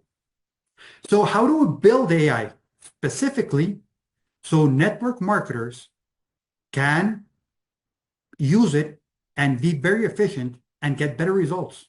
How can we help them organize what they're doing, organize their contacts in an easier manner? How can we help them create empathy with the people they're talking to? How can we help them improve their businesses? Well, we created a vertical AI tool. And in Pantera, we're doing some very, very profound tool training and AI training to our customers. And we're seeing some fantastic results in this immunotech world. But remember, you always need those general tools. Learn how to use them. Get a tool, get a course, do something. We're actually coming up with one of our own, but there are many. There are many. Do something. Be one of those winning first adopters. And you know what? It's your second half. It's not mine. It's your second half. Go win.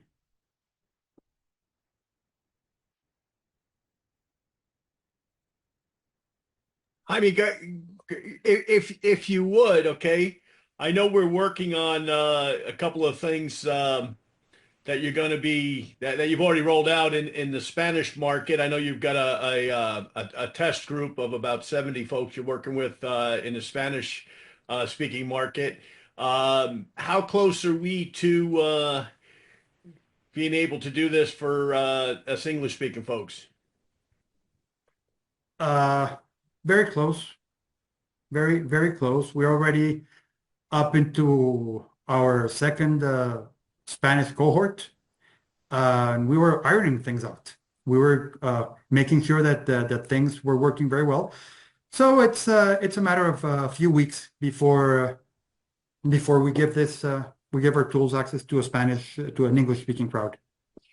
And for those of us that are not AI experts, which I'm not, I use AI, as you know, and we'll be talking about that a little bit with our next speaker as well. But I've become a huge fan of this. So I guess to everybody else who's a little bit older on the call, don't let AI scare you. Okay. Just like we said earlier in the call when we talked with the Guy Powell, because you got a few gray hairs, don't let it scare you. This is the ultimate tool. That's what this really is. This is a tool. Okay. We talked earlier about the fact that when I started my business career 42 years ago, I had a telephone that plugged into the wall. That's hard to believe for some of you on this call. Some of you don't remember that, right? And then we had fax machines, and then we had, all sorts of innovation. And then eventually we got these things, right? And now AI is the next evolutionary step. So along that way, Jaime, there's a CRM I know that you've created that's going to help. And also I know that there is the potential of people being able to run their own lead generation. For example, when we have events like this, then, and this is something we're planning on doing on an ongoing basis every month along the lines of AI, other contemporary things. Today, for example, we talked about, red light therapy in conjunction with this. I know we're going to talk about podcasting here in a minute as well. But, AI being the central unifier, if you will, of all of those different things. Will people have the ability, if they want to do, lead generation, to utilize your system to build their immunotech business with? Yes, of course. Of course. And there's a number of ways that we're doing this. We basically unified a platform where people are able to have their contacts. Those contacts can come in a number of different communication channels. Call it WhatsApp, SMS, email, Facebook, Instagram, even voice channels if somebody wants this. And then we bring them into the tool and we help you organize them. And we help you manage them. And we help you message them. And we help you set reminders, everything using AI. To the lead generation part, we are integrating social networks. We are integrating outbound messaging in a number of channels, and we are integrating as well websites and lead capture funnels, everything run by AI. So we're giving people a number of tools. I mean, there are about 5 different routes to success with Pantera AI, depending on where you're at and what it is that you want to do. If you have a large immunotech downline, we have an AI agent that will help you import that into Pantera so you can start communicating with people that you don't even know they are there. But if you're brand new and you're doing the one-to-one, we're also helping you. And we're doing this along with training. As I mentioned, you need training and you need a mindset. Why would I give you a tool where you can do better social network posting and you can do this in a very good manner if you don't have clarity on what you're posting and what your personal brand is? Because it's about the person. It's about generating empathy. So we are teaching people to do all of these things. So it's a tool, it's a proficiency, and it's a mindset. But everything within this AI world. And the other comment I'll make is, and Dr. Ruben, if you could unmute for a second, love your input on this for a second. I mean, part of how this has all come to fruition is Jaime became an immunotech distributor. He's sponsored by Dr. Restrepo.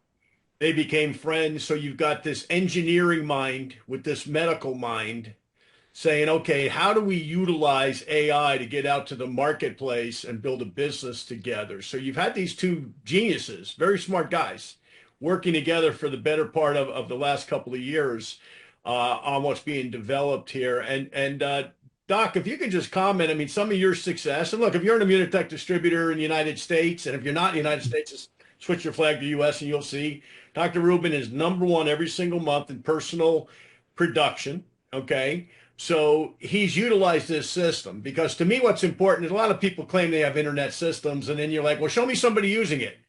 Well, you get to be the first one. Well, I don't want to be the first one. I've been the first one too many times in my career and spent a lot of money being the first one. So the proof of the pudding is there, okay, from Doc's results. But Doc, I'd like you to talk about that, if you will, for a moment, and then we'll move to our next speaker. Yeah, that would be very key. I think I'm gonna mention something that Keith just mentioned. So if you're gonna try to prove that immunocal works and Keith is going to be just all sick and then everything is going to be abnormal, it's going to be very hard to sell a point. Yeah, I've been a top recruiter for the last 2 years in the US, and I also probably just around the world last year at least. There's one who's, which is actually, I'm proud to say, who's investing thousands of dollars in campaigns, and finally somebody from Germany is exceeding all marks. But I'm not spending a penny So I'm not running campaigns. I'm not spending a single dime because we found a system that actually works. And the system that works that Jaime created, and then we are following through, is a way to do something that we are miserable on doing in network marketing, which is follow up and retention. Only because we are not building relationships, we are really selling. So the more we get away from that pathway of just simply selling, the more we retain customers. And I think we spoke to John about this just months ago, that if you're able to at least double your retention, it's interesting that the retention, let's say, in many of the companies in network marketing is only about 10%, maybe 15%. What if you actually double that by creating a system that allows you to have, first, a bot that is trained already to answer exactly as if you were Dr. Restrepo or Dr. Jimmy Gunman. So when you ask a question, the consultant doesn't have to be a doctor, but has to use a tool that allows to have very predictable, scientifically proven, and simple to read to every single customer without thinking twice.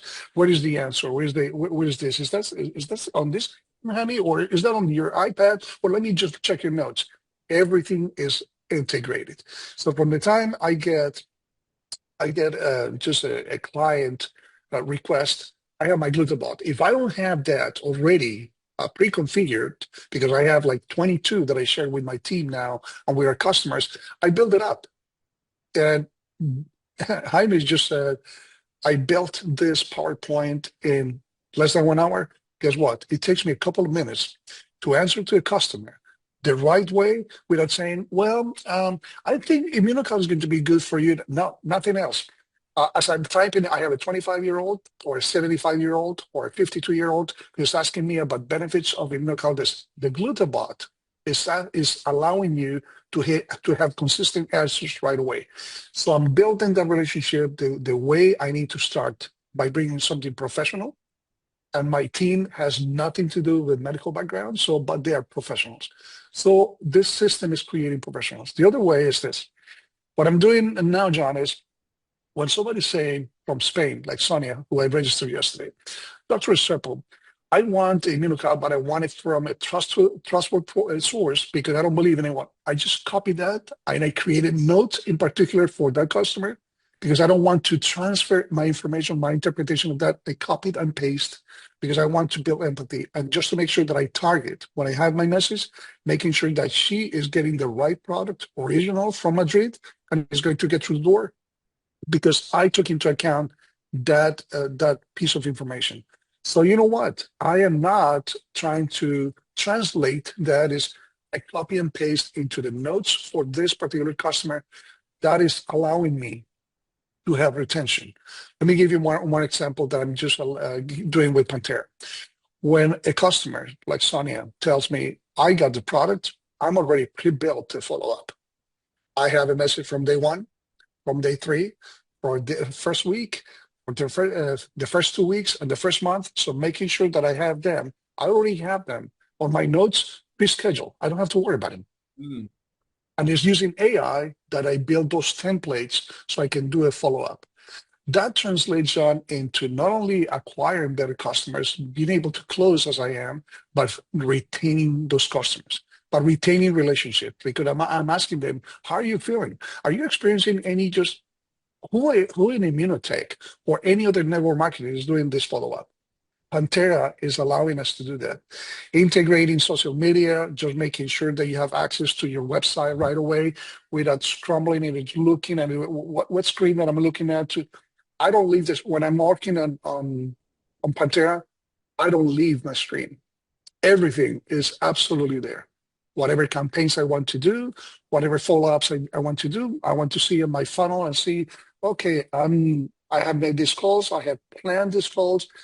Somebody's just looking for the money. This already is registered. And I look at my teams also, and I look at my account. I say, I think it's working. And I look at my dashboard. I say, okay, if I don't have tasks, I'm not doing my business. So I think it is just, I mean, this platform has been just mind-blowing. And we are, as we go through, and I have to give all the credit to Jaime because I ask all the questions and we have conversations every single day. This is the process of training.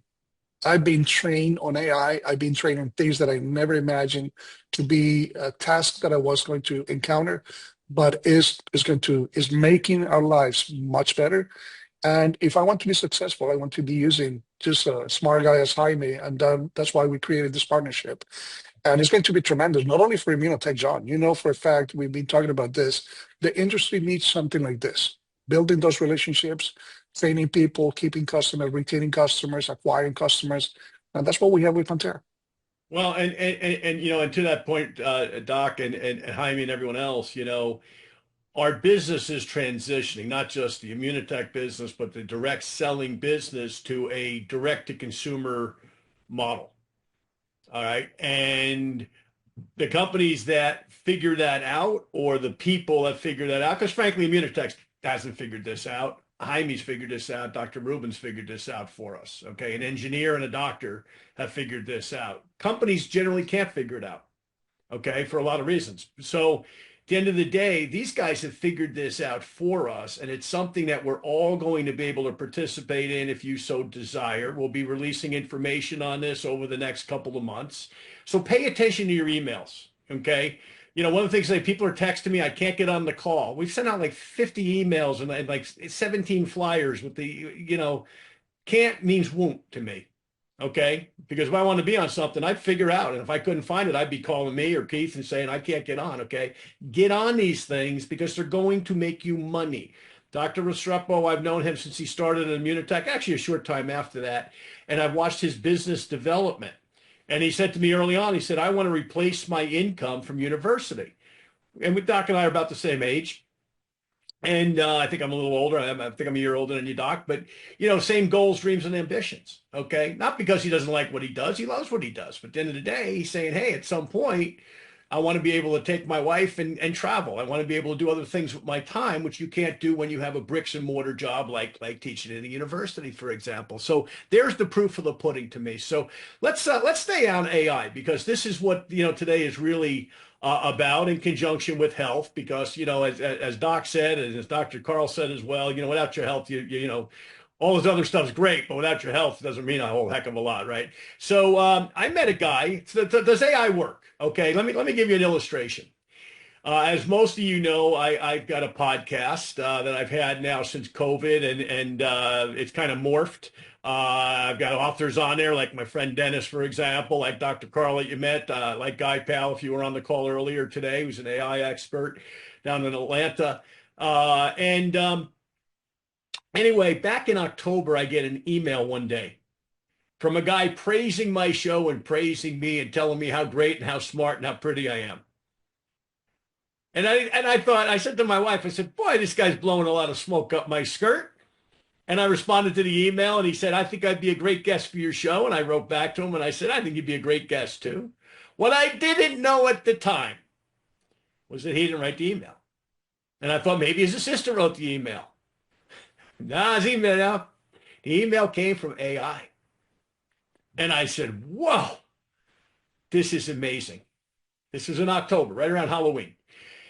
And anyway, so long story short, I interviewed this gentleman, and we became friends after that. And I decided that I was going to take my podcast to another level and start to appear on other people's podcasts. Because at that point, I was just interviewing people. Nobody was interviewing me. And I said, well, you know, I do have a story here, not only in network marketing, but as an entrepreneur, as a business guy that's survived 42 years of all the ups and downs of economies and presidents and, you know, world circumstances and everything else. And I thought I was kind of, you know, not real special. And I realized that that is a special story, and it's a story that needs to be told to the world to inspire and teach other people. So anyway, long story short, I started to work with him. And now we've taken the relationship to another level, where we're starting to do summits together, podcast summits. We're going to be doing one in Las Vegas. He's going to tell you about in July, and you're all welcome to come and participate if you so desire. We're going to be doing another one at Texas Tech in Lubbock in late August. I'm going to be, I guess I'm co-hosting both of these, Chris. I don't know if I am or I'm not. I don't know if I qualify or not, but We've invited a lot of people, a lot of my friends from the industry, the direct selling industry. We've invited to these events, and we may even be doing one at Cowboys Stadium right down the street from you there, Dennis. Dennis lives in Arlington.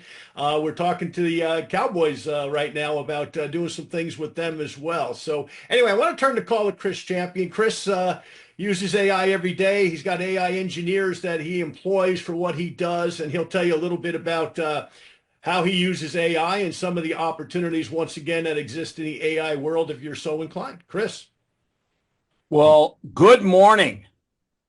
Now, before I get started yapping and talking about all this AI shit, April is my birthday month, so I want you all to take your microphones off mute. And at the count of 3, I want a song. I want a great song. A 1, a 2, a 3. Happy birthday to you. Everyone. Happy birthday to you. Ruben, you too. Birthday, dear Chris. Christ, Jaime. Birthday to you. Happy 90th. Fuck. It ain't easy being me. Thank you, boys and girls. So I did meet John. I must tell the truth. I didn't listen to his podcast. I didn't even write a fucking email. And over keep it clean. That is true. It's a family show. It is a family show. So one thing that I want to share with everyone is everyone talks about, I use AI, I use ChatGPT, and I use this other AI tool. And there's a huge misunderstanding that I want to clarify right away. And if all you do is get this piece of value out of today, then this will change your perspective moving forward. When you use ChatGPT and you give it some input, so a prompt, and you literally put in, make me an image, and it gives you an image, that's using AI as a tool, almost like a hammer. But when you figure out a way to get AI to work for you 24 hours a day, that's when AI will make a massive difference in your life and allow you to scale like you've never done before. Let me give you an example. I get about 400,000 man hours of work done every 24 hours by AI. Now, if you think about that, that's absolutely insane. If it's 10,000, I would have to hire 10,000 employees, human employees, to do 40 hours worth of work to get the work that I'm getting done in every 24 hours. Now, to put it in perspective, John, every night, every 24 hours, has a group of AI agents doing 40,000 man hours of work for him every day. They're listening to 700,000 on the average podcasts every single 24 hours and finding the ones that fit his profile best. And then they are not only listening to them, but they're taking a piece of each one of those podcasts and writing a unique conversational email to the hosts. Now, when I say unique, I really do mean every one of those emails is absolutely unique. And if you've ever done a cold email campaign, you know that cold emails get about 1, 2, maybe if you get a miracle, 3 to 4% open rates. And your reply rates on a cold email campaign, at best in most cases, are like a fraction of a percent, 0.5%, 1%, 2% if someone wants to lie to you. I can tell you the numbers that we're getting, but I'm going to let John tell you what his open rates are and what his reply rates are, not just for the last couple of days, not because he's on a hot streak, but I'm talking for the last 4 months. Over 1,000 introductions. Yeah, well, it's true. I'm at an 87% interest rate of people that are interested in interviewing me. I can't honestly, with my immunotech business, with my insurance agency, with everything else that's going on in my life, plus my exercise schedule and other things with my family, I can't even respond to all of the people. I mean, some of these people, we're into already August as far as me recording on their shows. Okay. And likewise, I'm still recording people on my show. I mean, I've got a lady at 3:00 this afternoon from El Salvador that just reached out to me because of what went on yesterday with Modere. and another person in our industry, another leader that wants to do a show this afternoon that we're going to do. Well, it wasn't planned at 10 o'clock this morning. That wasn't planned, but she's wants to talk about some things, and I think she's got some relevant things to talk about. So that's kind of what's going on. I mean, I am busy day and night, okay, with contact capital. And by the way, there's nobody yet that I've done a show with, either that I've interviewed or they've interviewed me, that I haven't become either friendly with, that I don't have their information, be it for Immunical, okay, or Immunitech, or, you know, if they're not interested or they're in network marketing or already in a company, maybe they're already successful, but that doesn't become a good contact of mine. So I'm creating a lot of new friends around the world, literally. Mostly here in North America. A lot of these people are here. By the way, just for Doc's in Texas, JJ's in Texas. I don't know if anybody else in Texas, but about 50% of podcasters are here in Texas. Okay, so far. It's really interesting how many people I talk to that are in, you know, Houston or down at the Gulf or the Austin area quite a bit. But anyway, that's just a side note. A lot of entrepreneurs in this state. I think that's probably what drives that. Dennis, you certainly know that as well. Dennis here in Texas. But anyway, my only point about that is I'm making a lot of new contacts. Okay. Well, I've been with Immunitech, for example, for 28 years. My friends and family know what I do. They've either been on Immunical, been in the business, they're not interested anymore, or they're still here after 28 years. So it's given me a whole lot of new people that are using product and in some cases doing business. Okay. Now, the other part of that that's been really interesting is that it's opened doors with people that I would never have conversation with. For example, if you listen to my show yesterday, I have a personal trainer down in Florida that I did a show with. 25-year-old lady. She's a Dominican American lady. Okay. We've become good friends. We're talking about, you know, her getting involved in Immunitech as a result.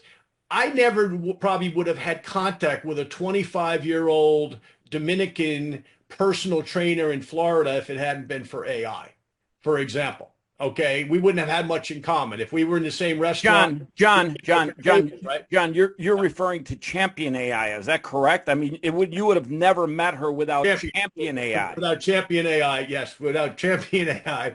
Okay, but that's the reality. Now, I introduced another friend in network marketing. Okay, and I don't want to get too in the weeds here, but I have another good friend, top distributor in another company. I just introduced her to Chris, and she's utilizing this for her business in health and beauty, as an example. And already her numbers are off the chart. So, you know, once again, folks, you don't have to use any of these things. You don't have to use what Chris is talking about or what Jaime talked about or what Doc talked about. Okay, but this is the world we're living in. If you want to compete, okay, you know, Bill Gates, I detest the guy for a lot of reasons, but I can't detest his success. He said years ago, you're either on the internet or you're out of business. Well, I'm going to change that expression and say you're either using AI or you're out of business. Okay. John, are you referring to AI or Die, my new book coming out? AI or Die. I didn't know that was your new book title, but that'll be a good interview, Chris, no doubt. But yeah, in reality, that's where we're living today. And by the way, if you're older, you can use this. Don't think to yourself, I'm too old to use this. No, you're not. That's not true. You are definitely. I used a case before. Okay, network marketers are the worst people in the world saving money. I've never met more broke millionaires in my life. Okay, and it drives me nuts. Okay, those of you who know what I did with Advocare 30 years ago, I created a whole system about debt freedom to teach people then about how to save money. 30 years, network marketers are no better. They still, you know, they make $1 million, they spend $1.1 million. And then they forget to pay their taxes, okay? Drove me nuts. So I finally got to the point where I said, I'm going to create, using AI, little booklets that I haven't put out yet. They will be on johnsolider.com eventually. My daughter's just got to clean up a couple things on them, where I went and using AI, I created 7 books on things like long-term care, final expense insurance, SEP retirement accounts, etc. AI did 95% of the work. All I did was the importation of the data that I wanted, and all of a sudden I have a book with a title. Okay, and these aren't for profit. These are like going to be like $3, okay? They're for information. That's how you can use AI on whatever your expertise is, okay? So use it as a tool. Don't let it scare you. Don't let it intimidate you, okay? love on it and use it. And then, by the way, because I don't know this subject well, we've got people like Jaime that are engineers that have degrees in this stuff that have been studying it for the last 30 years. So they understand it like the back of their hand. So we bring them in. Chris can tell you in his case, okay, he's not an engineer, but he employs 7 AI engineers. They're called tell me what they're called again.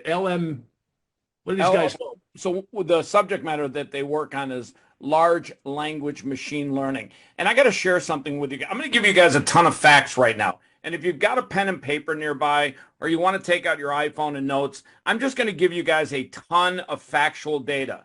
And you guys can take those facts and use them to your leverage. But before I get started, I got to share one thing with you guys.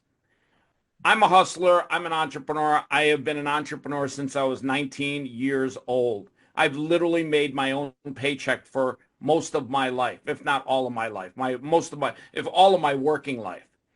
I can tell you guys this. On January 16th of this year, I made more personal income than I did all of 2024. Not because I got one big deal sprinkled into my lap from God above, but because I was able to scale myself like never before.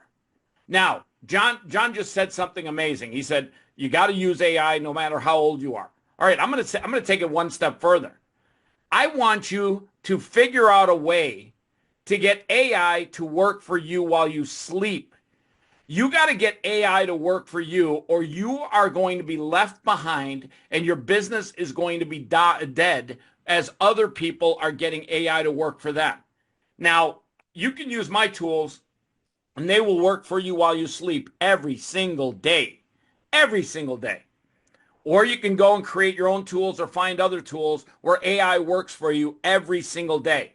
But the beautiful thing about AI is it can actually work for you and do all the things that you don't have time or want to do and literally give you the meat, not the bones. And that's what I tell people every single day. I did 7 podcast interviews yesterday where I was interviewed. I'm doing an average of 5 to 7 podcasts a day where I'm being interviewed and becoming an expert in something that I put my arms around less than a year ago, AI. I'm speaking and being asked to speak in major events all over the country because I'm literally putting the accentuation of what people should be doing with AI into one area. And make sure you write this down. You have got to figure out a way to get AI to work for you, or your business will die as others figure that out. You are going to be left behind if you do not figure out a way to get AI to do work for you. Now, when I say do work for you, let me give you some examples.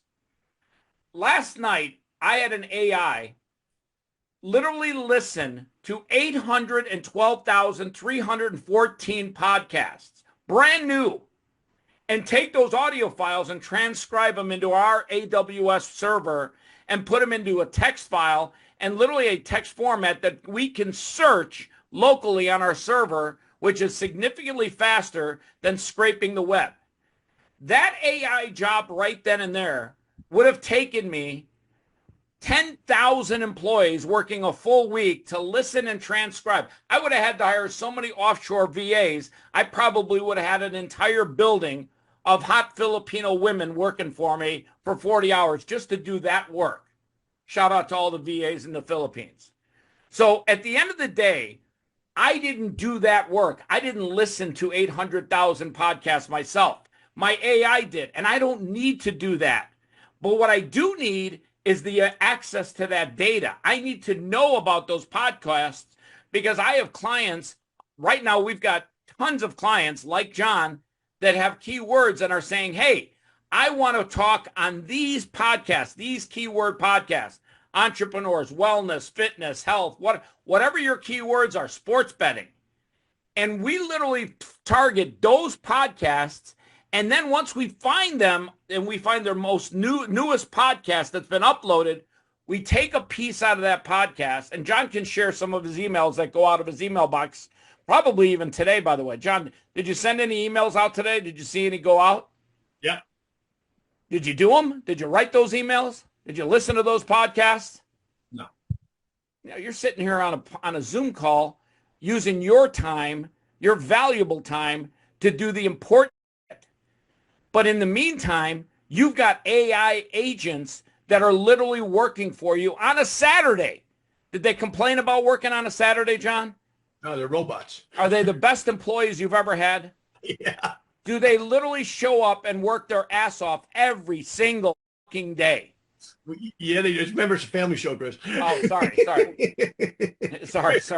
Apologize to anybody I may have offended. From the bottom of my heart, I just want you to know. But Chris gets a little worked up. But yeah, the amazing thing is that 7 days a week, even like we started this right before Christmas.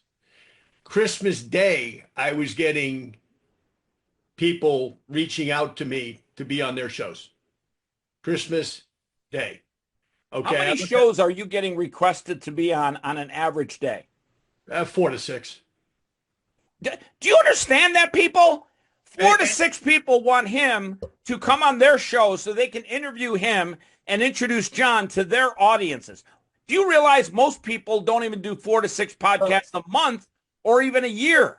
Well, the funny thing is too, we have not marketed our books aggressively at all on network marketing, our regular books, okay, leaving nothing to chance and moving up 2020. One that I co-authored with Keith and another with another guy who unfortunately left our company. And so I haven't marketed them for a lot of reasons, okay? And to be honest with you, they're somewhat out of date because they're not talking about AI and all that kind of stuff because they were written in 2019 and 2020. All of a sudden, I hadn't gotten checks from years from my editor. All of a sudden, I'm getting checks every single week where she keeps writing me checks. So she finally wrote me a note the other day and she said, "What are you doing to market your books?" I'm thinking, nothing. But you know what it is? People go, "Well, who is this John Solider guy?" They hear me talk authoritatively about network marketing. Okay. And then they go, "Who is this guy?" And all of a sudden they go, "Oh, I buy his books," right? Just like they do with Dennis's books or Dr. Carl's books or Guy's books, for example. They go, "Who is this person?" Might as well buy the guy's book. I heard him talk, right? Sounds like a nice guy. Sounds like he might actually know something that can benefit me. They're not buying a book to make me money. They're buying the book because they think there might be something in it of value to them. Okay. So this is how marketing, to me, marketing is like an intersection, if you will, okay, of everything that you do and who you are. And what all AI is doing is it's putting it on steroids in terms of getting your influence out there of who you are. Look, I'm a guy that's been in one company 28 years. Okay. Hey, John, give me 1 second, one quick second. Guys, I want you to write this word down right now. Frequency. I have been using that word with John ever since I met him. Frequency. And when we first started this, I told him we were going to promote John Solider. His frequency was our focus. Now, in 90 or 120 days, whatever it is, John's probably done well over 50 podcast interviews. Is that correct, John? Oh, yeah. Yes, more than that. Yeah. I'm just trying to be conservative in everything I tell you guys, because trust me, if I told you the real numbers, it would blow, and I really do want to swear, but I'm not going to, but it would blow your effing mind. It would blow your mind. This stuff blows my mind. And I've got look at this big mug. I've got a lot right in here in this noodle. And it blows my mind when I see what AI is doing every single day. The ability to scale yourself and increase your... Now, let me share some numbers with you guys. If all you do is 10 podcast interviews every single month for 12 months straight, that's 120 podcast interviews. What we learned last year that turned me on so much about podcasts and AI was during the election, we saw Donald Trump do over 100 podcast interviews. And we saw Kamala do 3. And for the first time, a Republican candidate in 50 years won the popular vote. That can only be pinpointed to one thing. Those long format interviews, which are basically long format ad units, write that word down, long format ad units, gave people a chance to get their arms around and get to know Trumpy. He spoke for an hour, 2 hours. On Joe Rogan, they did 3 hours. People got to know him. And when people get to know you, they get to like you. And when they get to like you, they get to buy from you. People buy from people say it with me. Say it, everyone. People they like. Yep. That's right. But how can they like you if they don't know you, if they don't hear you, if they don't see you? Now, you do 120 podcasts in 1 year. John, how many clips, little 30-second sound bites, little tic-tacs of information are you generating from every podcast? Tons. Yeah. On the average, I just did a podcast last night. I talked for an hour and 47 minutes with a guy. We did, I think, 42 or 47 clips afterwards. His average podcast is generating 20 clips. Jose, his amazing wife, sits there and chops up some of them and uploads them out into the wind. And those clips, if you do 120 podcasts in 1 year and you average 20 clips per podcast, that means there's 2,400 30 to 60 second little nuggets of John Solida that people can swallow like a Tic Tac. I call them Tic Tac versions of yourself, little Tic Tacs of knowledge. Well, guess what? We increase your frequency. We create a ton of frequency clips and podcasts, long format ad units. After a year, all of a sudden, people are not only buying John's book, they're coming to his podcast because they want to be interviewed by him. By the way, just so you know, in the last 3 to 4 months, I've watched John improve his podcast interviewing skills to where people ask me to introduce them to John because they want to be on his podcast. They actively want to be interviewed by John. He is slowly but surely sharpening his skills to the point where people want to be interviewed by him. They're coming to him. He doesn't have to go get people. In fact, to be honest with you, he calls me up, and I'm not going to embarrass him like this, but I have to. He calls me up crying like a little schoolgirl in the mornings. You're overworking me. I'm getting too many replies. I have to wake up at 4:30 just so I can work out. And then I have to cold plunge. And then I have to work. You keep making it harder. Stop. Could you lower the amount of introductions? Could you take it down a little bit? What are you doing to me? Could you stop? And I'm like, John, I love you dearly, man. I love you dearly. But the crying is like a little schoolgirl. Man up, buttercup. I keep texting you. Okay. I'm focusing on my talk, John. I'm giving him energy now. I'm literally trying to bring it home at the end of the day. Let's wrap up because we do have one more speaker, I think. I don't know if he's on or not. But Chris, let's talk about, these two events coming up. Okay. Before we talk about that, I just want to give everyone some data. I think data is super important. When we started building our verified email list of podcasters, we had a database of 3.75 million email addresses.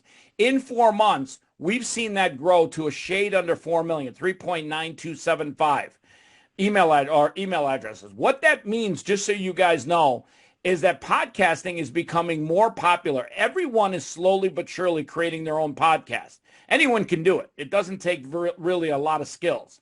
I mean, you have to have basic skills of life, but there's no barrier to entry. I read a study the other day that in the next 5 years, we will see podcasts go from 4 million to 40 million over the next 5 years. It will become a commonly used tool for people to do two things. One, build their brand, and two, most importantly, make high value connections. Write that word down. Make high value connections with people that are high centers of influence. Now, that's one number I wanted to share with you guys. Here's another number.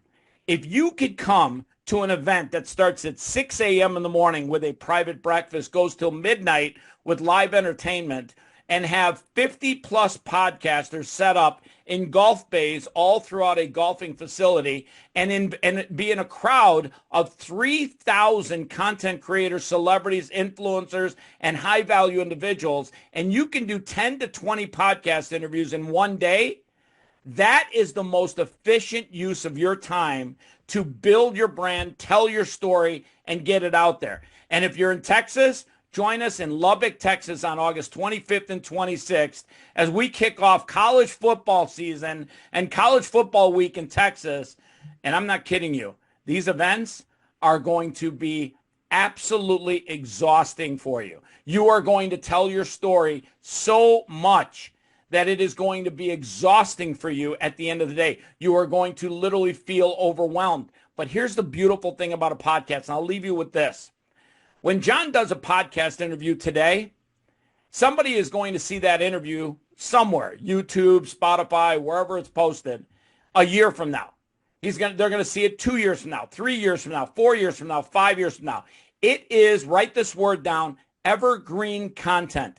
It means that unlike an ad on Instagram, if John buys an ad on Instagram and it pops up in front of somebody's face, that ad is gone after that. It is never going to be seen again. It disappears until he buys another one. But because podcasts are evergreen content, it literally builds your brand over time because people keep seeing it. Same thing with the clips.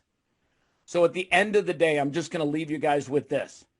3 things. Write them down. 1, get AI to work for you. I don't care what you do this year. I don't care if you work with me or not. You have to find a way to get AI to work for you while you're sleeping. You have to do it. You will find out that other people are going to surpass you because they are leveraging and scaling themselves through AI. You have to get AI to work for you. It's AI or die in 2025. I promise you that. That's number 1 most important thing I'm going to share with you guys. Number 2, absolutely positively, if you can't get to Vegas on July 15th for the first podcast summit live, then get your ass to Lubbock, Texas. It will be a hot, sweaty day in Texas, but we will wake up in the morning, we will eat breakfast, and at midnight, I promise you, you will be tired. You will be exhausted, but you will have earned your keep. You will have told your story. And 3, and most important than everything, I will tell you this, make every single day count.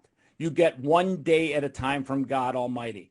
Make today count. Win this day. John, it's been a lot of fun today.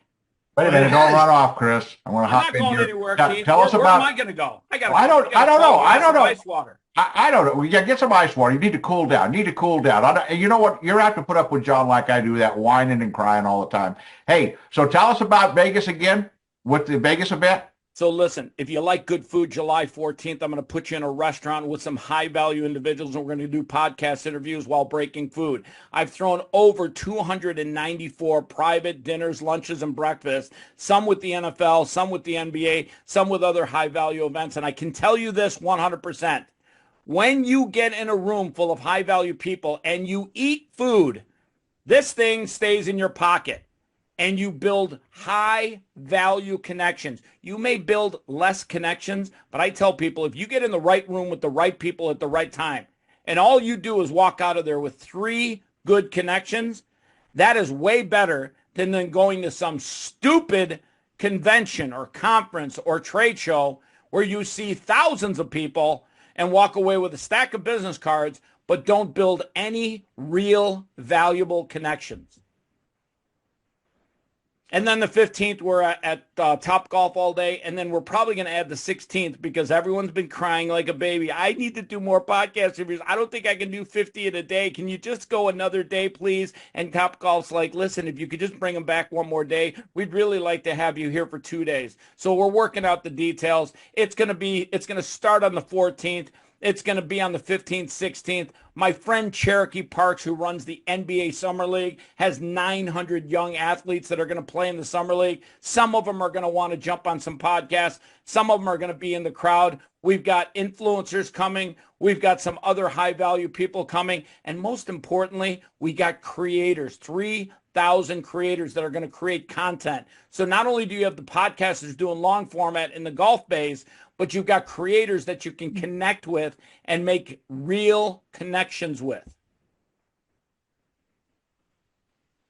Thanks, Chris. And by the way, Keith, if you're not there, we're going to celebrate without you. We're going to have a good dinner. You know, once again, you can't sing happy birthday without me. By the way, happy birthday. Thank you, brother. You know what? I always tell people, listen, in life, you got to just celebrate one day at a time. But this year, I'm celebrating my birthday every day of April because 8 years ago, I took a colonoscopy. When I got out of the ether, there was an Indian fellow ahead of me. And he was above me and he was looking at me, and his name is Dr. Patel. I literally talk to him every birthday. And he looks at me and goes, Chris, are you awake? I said, coming out of the ether. I'm like, yeah. He goes, Chris, I must tell you, I've been doing this 24 years. That is the worst colonoscopy I've ever seen in my life. If you do not make major changes in your life, you have a life expectancy of 6 years. I looked at him and I said, what is wrong with you? Is that how you wake somebody up after being invaded by your prosthetics? Get away from me. Long story short, 3 nurses huddled around me. I was wondering, I'm like, you guys got some good news you want to share with me too? They're like, no, no, no. We just want to hear the end of the joke. I'm like, what joke? Well, when you were going under, you were telling us about a rabbi, a pastor, and a hooker. They all went into a bar and then you fell asleep. Can you tell us the rest of the joke? I'm like, I told you guys that joke. They're like, yeah, please, please tell us that joke. Now, I'm not going to tell that joke because it might be offensive to a few people. But if you want to hear it privately, I'll do a Zoom call later while you tell that joke. I will tell you, it's pretty funny when you hear it. Or they can come to Vegas and hear it, right? Or you can come to Vegas. Or you know what? If you can't come to Vegas, I'm just going to come down to Dallas. And by the way, if you could imagine every 5 yards all around Dallas Cowboys Stadium having a podcast booth plus 2 main stages in the end zone and starting at 6 a.m. with a private breakfast and going all the way to midnight at Dallas Cowboys Stadium, having a podcaster summit live from Dallas Cowboys Stadium and watching John stand on the star doing interviews, I'm telling you, boys, that's what I call fun. Well, hey, by the way, the Vegas event, am I still the kickoff at 6 a.m.? Am I still kicking it off? Listen, buddy, I'm gonna have you sweating on that stage. I highly recommend wearing the Honolulu shirt you got there. I'm supposed to be. I'm warming up. I'm going to Costa Rica this time next week. I'm warming up for that. Well, great. Listen, we've been here a long time. I wanted to see if Dr. Jeffrey has joined us from England. Dr. Jeffrey, are you with us? Going once, going twice. All right. Listen. Oh, there he is. You are here. You're under the term info. Are you incognito today? Jesus, Jeffrey, hit the unmute button. Come on, man. I'm at my clinic. I'm not hearing you. I don't have any internet at home, so What? I have to come to my clinic. Speak up, Jeffrey. We can't hear you. Can you hear me? You know what? It's the tariffs. We literally tariffed the UK this week. He can't even afford to do this call. There you go. I'd like us to wrap up with Dr. Jeffrey is a chiropractor for many years, expert in holistic medicine, and I'd like him to talk a little bit about taking care of our bodies, taking care of our souls, okay, a little bit better perhaps than maybe we currently are, and just kind of to wrap up today. So, Dr. Jeffrey, you're on. Okay. Wow. How can I follow such a dynamic speaker as the last one? Wow.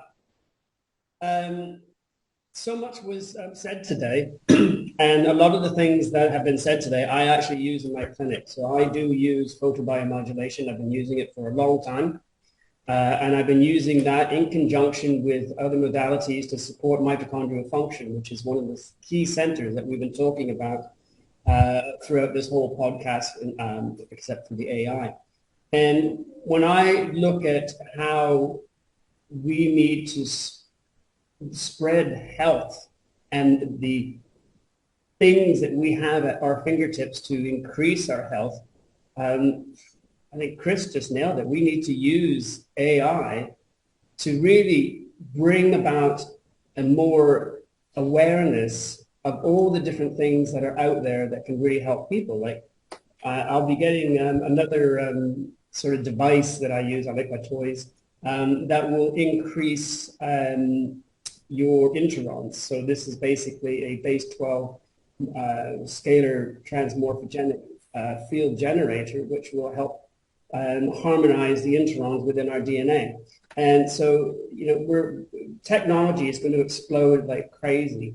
And we need to have that information out there to bring that message to people so that we can say, look, we have this here, like in my clinic here, I use photobiomodulation, I use thermal imaging, I have other different modalities in the clinic that I use, but a lot of people don't know that I have that. And after listening to Chris, I'm going, wow, this is the way that we're going to be able to bring this out here.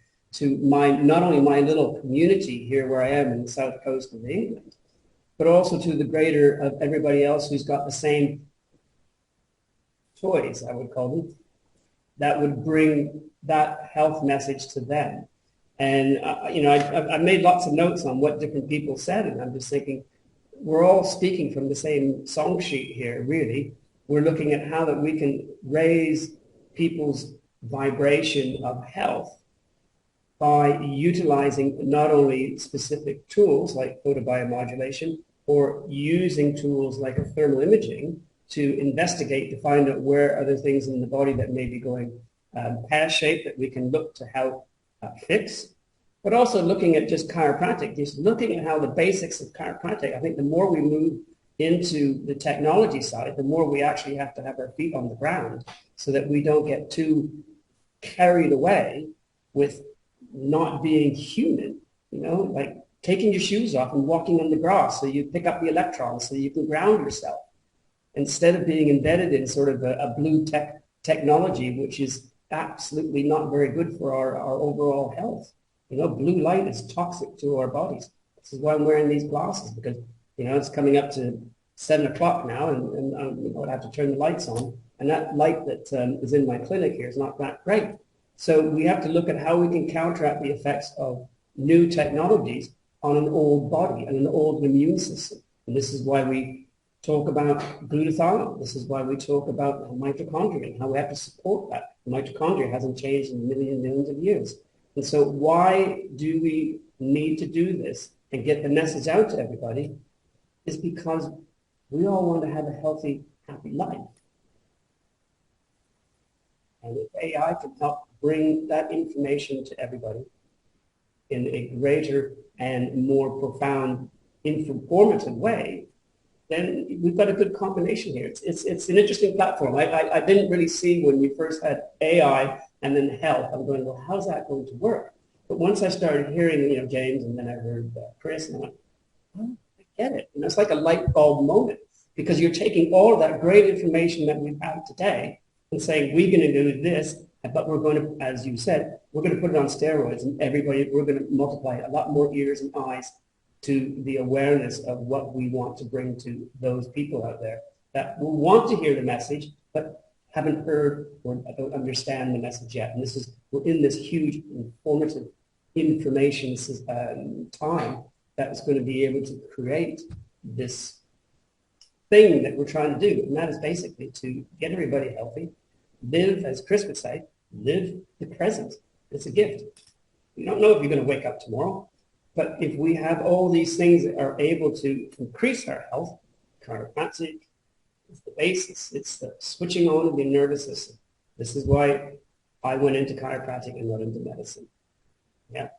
And all the other things that are more natural to help support a natural and dynamic system that will be able to give us the health that we're looking for. So that's my take on John, what you did, what you presented with all the different people here. Great people, great talks.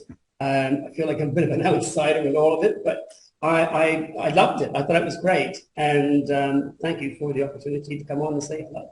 Great. Well, thank you, Dr. Jeffrey, and thank you to everybody for being here. I know it's been a long day, but we wanted to try something different. Okay.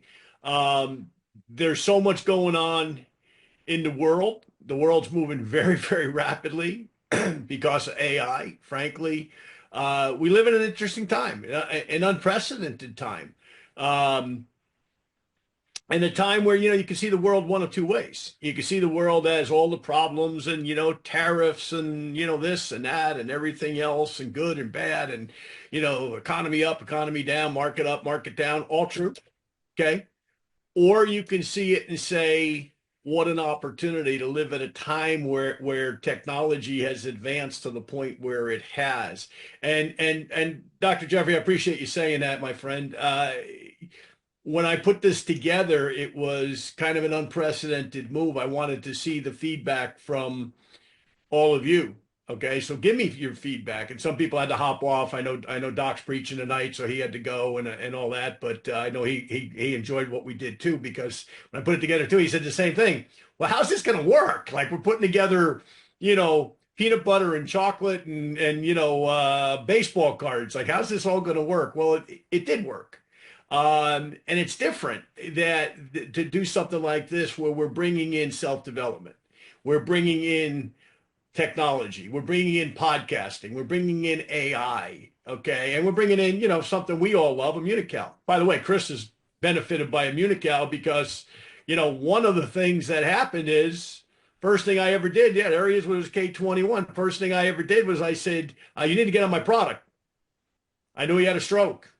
Okay, previously. I said, you need to get on my products. The first thing we did was we got him signed up in Immunitech, got him product. Okay. And he's benefited by it. He's a lot healthier now than he was 4 months ago, frankly. Okay. And he works 19 hours a day and he's 60 years old, or he will be in a couple of weeks. So, at the end of the day, I know 59, close enough. So that's how this all kind of works together, because what are we dealing with? We're dealing with human beings. Hey, John. John, you want to give away something cool right now before everyone leaves? Give away a little prize? Sure. What do you want to give away? All right. I'm going to give away one all-access pass to somebody. I don't care who. We're going to make it easy for everyone. All you have to do is I'll post a little clip on Instagram about John's event here today, and just comment down there, and we'll comment the word pass, P-A-S-S. Okay. And that's on your Instagram, Chris Champion? Yeah, I am Chris Champion. I am Chris Champion. Easy enough. Champion spelled like champion. Okay. Go up there, and whoever comments, you get a free access pass. By the way, that's $1,600 in value. So that's what it costs to come. $1,695. Not to cheat the system a little. It's $1,695 currently. Okay. So by the way, just so you guys know, that pass allows you to get on podcasts. There'll be 50 podcasters there. It gets you free dinner. Probably the dinner's alone $300 a head. Gets you complimentary breakfast with a private group of people, all the other all-access pass holders, which means when you are having breakfast, you're sharing coffee with other high-value people, not the riffraff. It gets you literally all the things you need to level up and scale. Well, there you go. Well, thank you for doing that. No.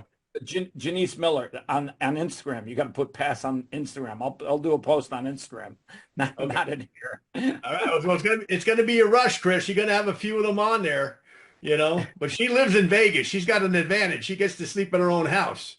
Hey, Janice, you're in Vegas, or is that a male, or is that a person? Janice, yeah, you're in Vegas now, aren't you?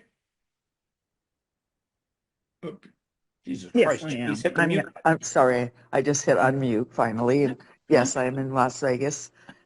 Oh, great. So you'll have a chance to come to the event at Top Golf, July 15th. Yes, I will have a chance. It'll be hot. It'll be spicy. It'll be sweaty. It'll be the longest day of your life. And I guarantee you it will not snow. Yeah. I don't think it'll snow in Vegas in July, but put it this way. If it snows on July 15th in Vegas, we got issues. We got a bigger problem than how many podcasts we're going to do that day. But listen, once again, guys, this is the world that we're living in. Okay. Podcasting, AI, don't let it scare you. Okay. It scared me at one time, quite honestly. Okay. I remember during COVID when my friend Dan McCormick said, you got these books out, you can't do any meetings, you better do a podcast. And I was like, oh, that sounds like a lot of work. How am I going to do that? And he introduced me to a guy in California, showed me how to do it. And then, it's morphed from there. And then AI, I met Chris. And, so if I can do it, believe me, any of you can do what I can do. If you want to do it, it's a time commitment. I mean, if you got to do it, but more than anything else, you're going to meet a lot of remarkable people. That's the biggest thing that I would say out of any of these experiences. Come to Vegas if you can. Okay, we're going to have a lot of fun. Okay, and that's the other thing. We're going to have a lot of fun. Chris puts on parties for the National Football League. He puts on a party at the Super Bowl. The movie Jerry Maguire that you've all seen, okay, is about his friend Lee, okay, who that movie's about, believe it or not, okay. He puts on his party for him every year. Lee Steinberg, the biggest sports agent of them all, LeBron James's agent, Patrick Mahomes' agent. He puts on wait a second. LeBron is with Clutch Sports, but he definitely did Patrick Mahomes. Hey, by the way, one thing I want to share with you guys. John talks about how he started doing podcasts, and he's getting amazingly good, by the way. But I want him to tell you guys something about the dynamic that it does for you in life. instead of going out and hustling whatever you're selling or whatever you're trying to do and knocking door to door and making phone calls, John's now flipped the script where people are coming to him to interview him, to let him tell his story to an audience of 1,000 or 400,000 people. How many of people will see that podcast interview? He's literally flipping the script where instead of him going out to tell people his story and knocking on doors, they're coming to him and saying, we'd like to interview you for an hour or a half hour. That is what you have to do in life in order to scale your brand. You have to get people to come to you. My wife took my phone, okay, because she's setting up, believe it or not, a podcast at 3:00 with this lady in El Salvador. So she needed my phone to send her a Zoom link. But I'll tell you this quick, guys, and then we got to get off because I imagine this. I got a podcast to do, and I need to eat lunch in the meantime. But a lady last night wrote to me, and there's a lot of new people getting in our company right now, and I don't know most of them, and some of them have written to me and all of that, and I thought it was one of those people. Well, it turned out it was a woman who had seen my podcast, had heard a little bit about Immunitech, has a sick uncle. She lives in California, okay? And she wrote to me, and I wrote back to her thinking that she was one of these goofy, shiny penny people that have joined our company recently, and it turned out she wasn't. Instead, she was a very nice lady who said, I'm interested in your product that I've heard you reference on a podcast. I don't even know which one, frankly. And I'm interested because my uncle is sick. Can you tell me more about this, about your product? So long story short, I send her our 91 patents this morning. I don't know whether she's going to buy product or not. I don't know if she'll be a distributor or not. But my point is, I met this woman who went to the trouble of becoming a Facebook friend. Okay, and I wish I had my phone because I could actually read you the correspondence between us. But anyway, take my word for it. I met this person. I don't know if that's going to turn into business or not. I hope it does. I hope her uncle gets great results on our product, obviously. But my point is, without all of this activity, I never would have met that particular individual. Okay, so that's what it does, is it gets that circle of influence going again of new people all the time. Okay, so with that, okay, so we need to wrap up here. It's been a long day. Thank you all speaking. Thank you all listening. Thank you all taking notes. And we will do something again in May, okay, similar to this. Okay, we learned some things today on our end too, so some things we'll do better and different, okay, but look for a communication on that, once again, as we progress, okay? Thank you all. Have a great balance of your weekend. Thank you all for being Thank you, here. guys. Appreciate you much. Thank Appreciate you. you much. Thanks.